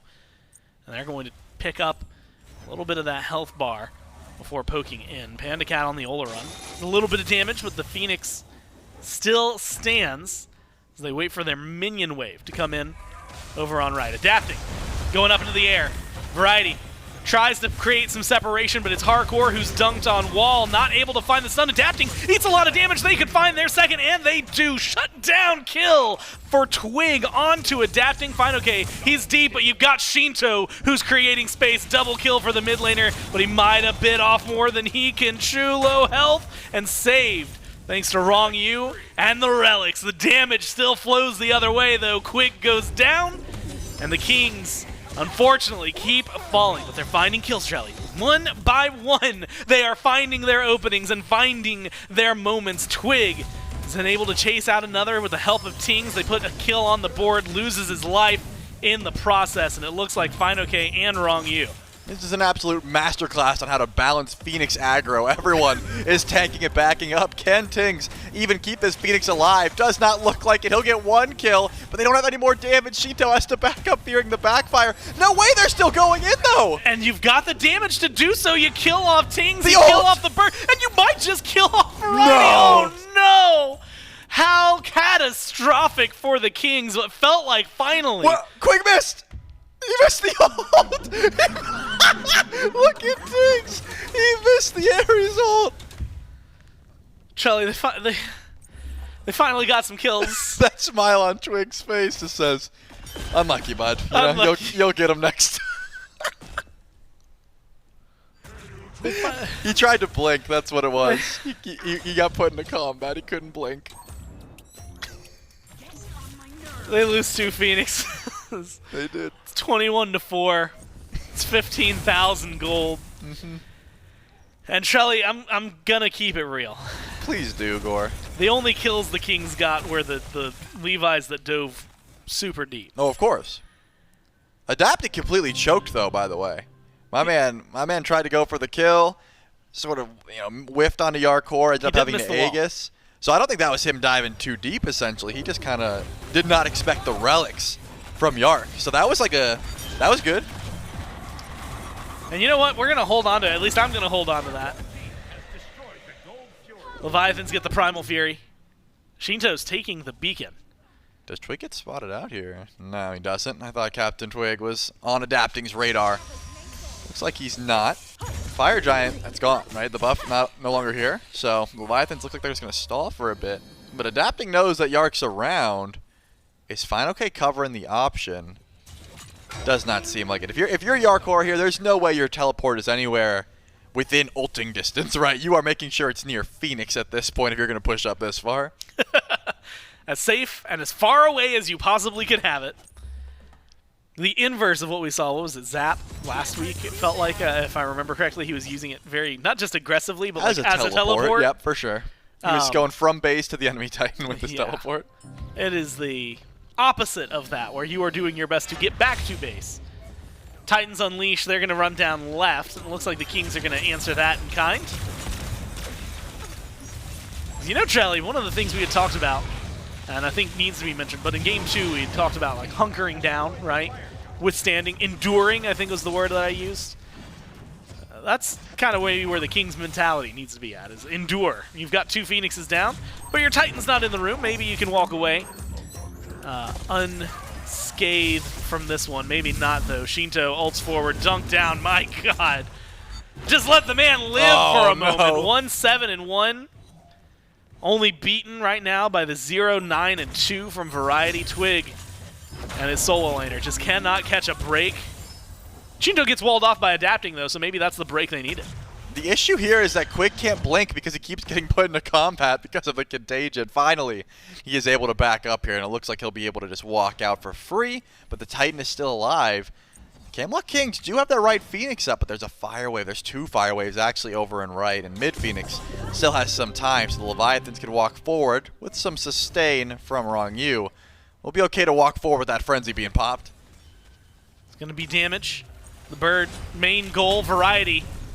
Maybe just an extra on the way there. They find the path open. They get the Phoenix, and they're marching forward. Quig goes for the ult. Not going to find any pulls this time. Fire minions get the right side Phoenix. And that's 3 down of the King's base. Leviathans regroup in mid. Their own Titan finally driven back. They walk in. Twig, just cannon fodder at this point. Unstoppable for Sheento. 7-0 on the Pele. Adapting, dunk in, damage good. Wall even better. Blocks off the fountain for a little bit, but it is not the main goal. The main goal here is the Titan. Kings trying to defend it, but there is just too much damage. 3-0 Leviathans. Well, I'm amazed it went 28 minutes. Honestly, the Camelot Kings were able to find some forms of stop, some forms of defense, but yeah, that game in its entirety, very, very Leviathans heavy from the get-go. This Thor has been popping off, getting damage on pretty much everywhere. We talked about the duo pressure Olorun gives you. Throw an Aphrodite into the mix, and that lane is not going to be going anywhere, right? They are at the tower line pretty consistently. And then, of course, fineokay just having a field day over in solo. I mean, it was from that moment where Twig and Variety came over to kill fineokay. Yeah. And instead, fineokay kills Variety for the second death that game. Right. That felt like things were going wrong. And maybe that feels like that's where things went wrong, because right after we also saw immediate kill in duo and then an immediate kill in mid on the Twig. Yeah. So maybe that's why it felt like things went so wrong. But unfortunately for the Kings, it just started what was a small snowball into a giant, like a snowman at the very end there for the Leviathans. Was that a snowman we just witnessed? Is that what that's yeah, called? When, sure. When the snowball gets too big, it turns into a snowman. I guess it turns into a snow boulder, but like that's how you know, like when you're making a... No, I mean, you roll the snowball to a point, and then you make another one, yeah. And then boom. So, yeah. There you go. Unfortunate. The snowman got too big, and Leviathans take this one 3-0. And they take it, like you said, 3-0. A good win for the Leviathans here. And, of course, what has been a very stacked couple of weeks for them in terms of amount of games played. But that's going to do it for myself and Charlie. We'll throw it over to the desk, and they can break it down. Bit of an avalanche. Maybe that's what they were going for. The snowball eventually creates an avalanche. Yeah. I don't know. That's just where I'm going to go with that analogy. Yeah, this one did not look great for the Camelot Kings, and I think Gore's right to highlight probably what felt like the mental turning point, at least over in the solo lane. fineokay already has a kill up over Variety. Variety and CaptainTwig come over, say we're going to kill fineokay.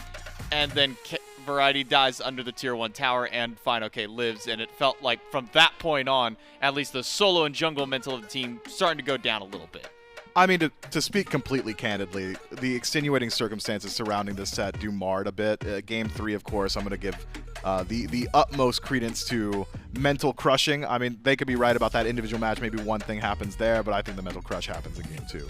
And when something like that happens, unfortunately, it's really tough to get your head back into the game, and the Camelot Kings fall prey to it this time around. It's incredibly unfortunate, but sometimes situations like this are a bit unavoidable. That's not to say that the Leviathans did not play good Smite, and I think that needs to be the primary takeaway. Although there are things that really were outside of the control of the players here, Leviathans still did come in today with a very strong game plan. They still did play their game very well, and they deserve credit as far as that's willing to go. And this one's just further proof of that. Leviathans given absolute control absolutely. Adapting on the Thor. Back in true adapting form, I think is the best way to put it. Very few times did we see an ultimate miss from adapting on this kind of a pick out here, whether it be a dunk for the actual killing blow or to set up for the CC. I mean, even in the Titan dive, adapting dunks in, throws a wall to block off the fountain path to potentially either find another couple picks or at least to delay how long one of those players can get back to the fountain. Sheento on the Pele, I think 7-0 by the time he's walking up to the Titan room at the very end of this one. Just a dominant performance across the board here for the Atlantis Leviathans. 8-0 for the ending game on Sheento, 8-1 for adapting. There was a point where we look up at fineokay and he's 3v1ing, and then that eventually snowballs into the rest of the Leviathans rotating over, picking up, I think, 3 kills during that engagement. And now leads the Leviathans to a 3-0 win here against the Kings. And they are looking good for it. Adapting has been on his own personal revenge tour, too. I mean, if you were to look at his last 6 games, they are all slash lines like this. 8-1-8 on the Thor, 16 effective kills, 20,000 damage. He was replicating that on the Mercury. He had done it on the Mercury just previously. The Camazotz has had similar performances from him as well. So I think certainly deserves some credit in that jungle, but the Leviathans top to bottom have been hailed as one of the top teams in the league as of recent, and I think they deserve that. Yeah, I think there's reason to believe why this is now considered a top team on at least the order side division, and probably just a top team in general across the board, able to even take down some of the stronger opponents on the opposite side of their bracket. We can take a look, though, at the schedule, see what you have left for the rest of today, what you've missed out already this weekend, and what you can look forward to tomorrow as well. We started out yesterday, Oni Warriors 3-0, Styx Ferrymen 3-2 over the Dragons, and now today, Atlantis Leviathans have finished up their 3-0 against the Kings, and we move into the Styx Ferrymen and Highland Ravens to round out our Saturday and come back tomorrow. We still have the Warriors and the Gladiators and the Dragons back one more time, but this time against the Hounds. See if the Dragons can find their revenge in the matchup. See if the Hounds can find their first win. Similar position for the Gladiators. See if either of those teams can find their first wins of the phase. But the all-important matchup coming up next. They're a revitalized Highland Ravens. Start off, I believe, their phase 0-2. Go 2-0 in their next week of play, now sitting at that 2-2, and see if they can be the ones to deliver the first set loss to the Styx Ferrymen. We'll see if they can do that right after this break.